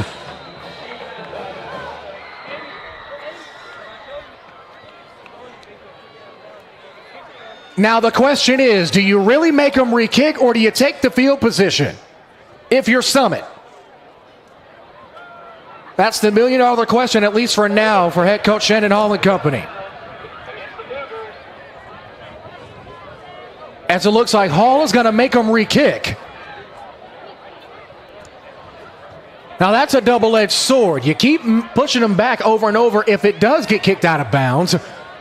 But if Lopez does get a good leg into this thing and pins you back, you have to travel the entire length of the field with no timeouts and 2 minutes left on the clock. So Lopez will tee things back off right at the center of the 35-yard line. This is once again a line drive kick. Gets fielded at around the 22. Open field is going to be Gebhardt, who's been fantastic in this game. He gets brought down at the 30, let's call it the 38-yard line of the 37. And all right, a minute 54 left. Knocking on the door, Seguin territory. No timeouts.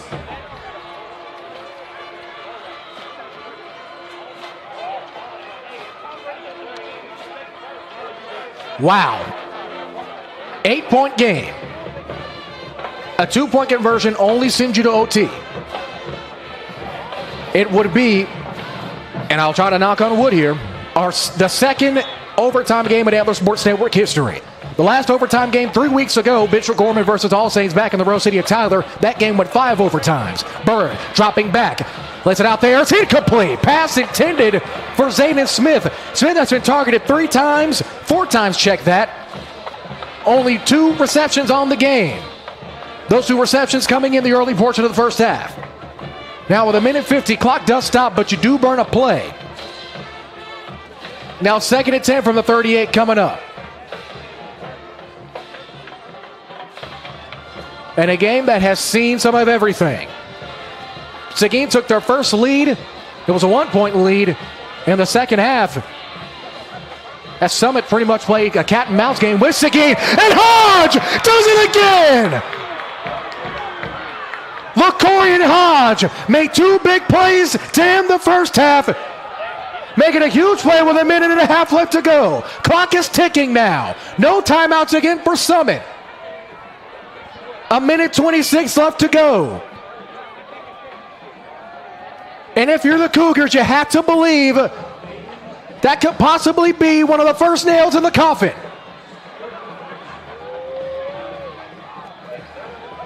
That sack was a loss of 6. 3rd and 16 coming up. Bird throws, complete. It's a first down in midfield. 18-yard gain. Stop the clock momentarily to move the chains. My goodness. Take another quick look at that completion. As Bird now looking at 1st and 10, spikes it.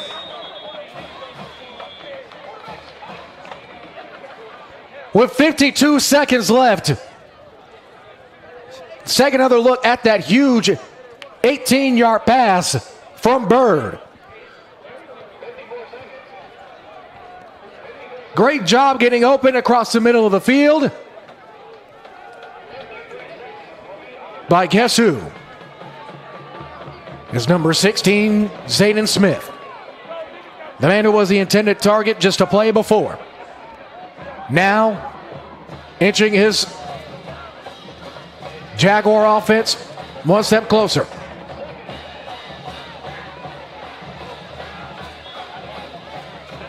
The umpire giving the go-ahead. 52 seconds left.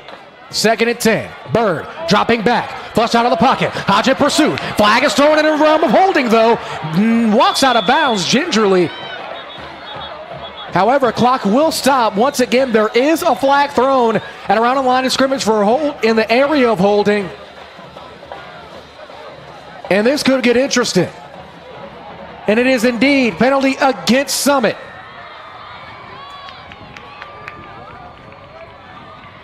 So now you're pretty much back where you started prior to that huge catch from Smith.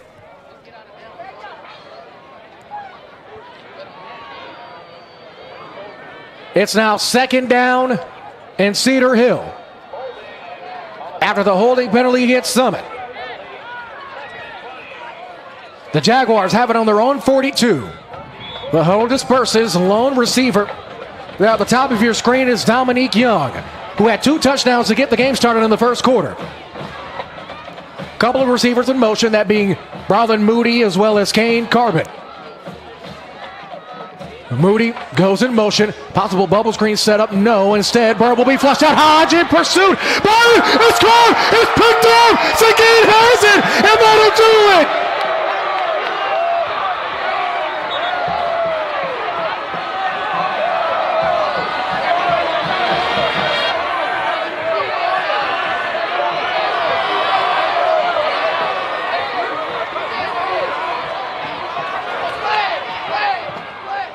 He made 2 massive plays to end the first half.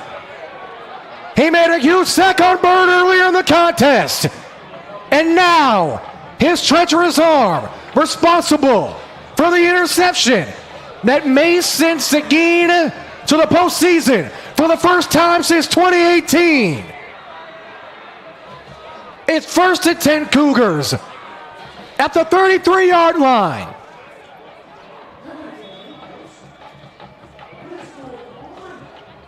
They set up in victory formation.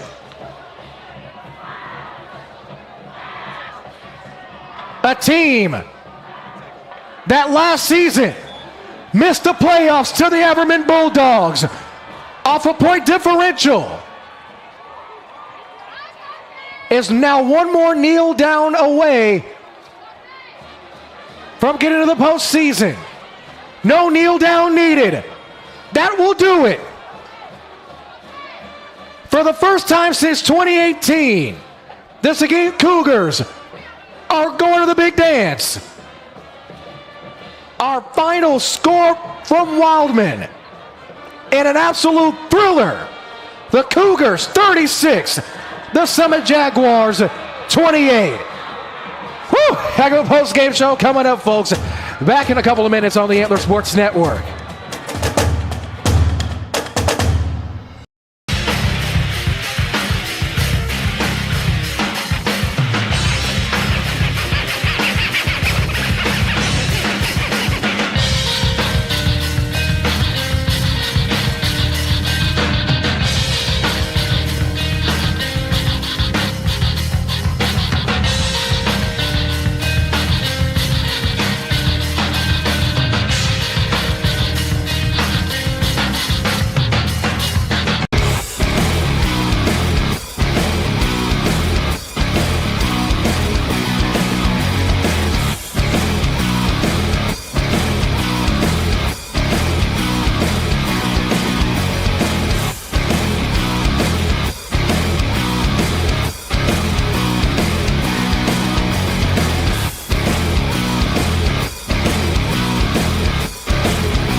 Find your support system. At Texas Wesleyan, you'll get the one-on-one attention you need to succeed.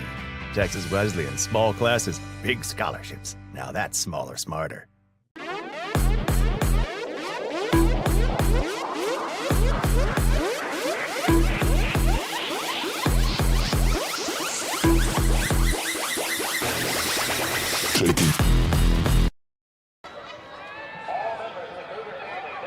The celebration has slowly but surely started to begun here at Wildman, and an absolute thriller.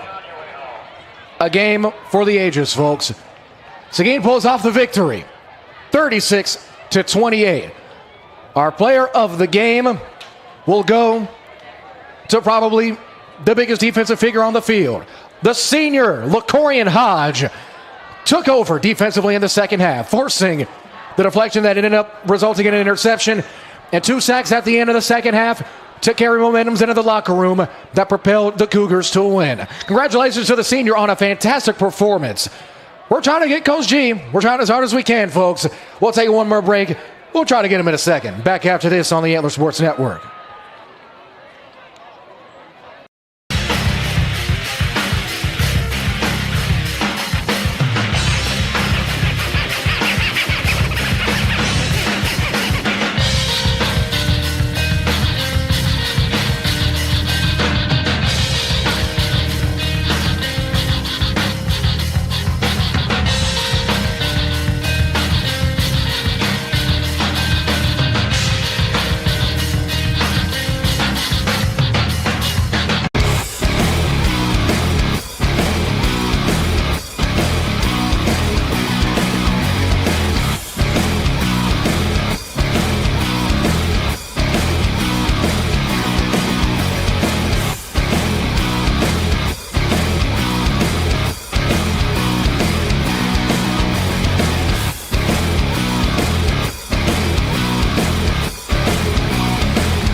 Find your support system. At Texas Wesleyan, you'll get the one-on-one attention you need to succeed. Texas Wesleyan, small classes, big scholarships. Now that's smaller, smarter.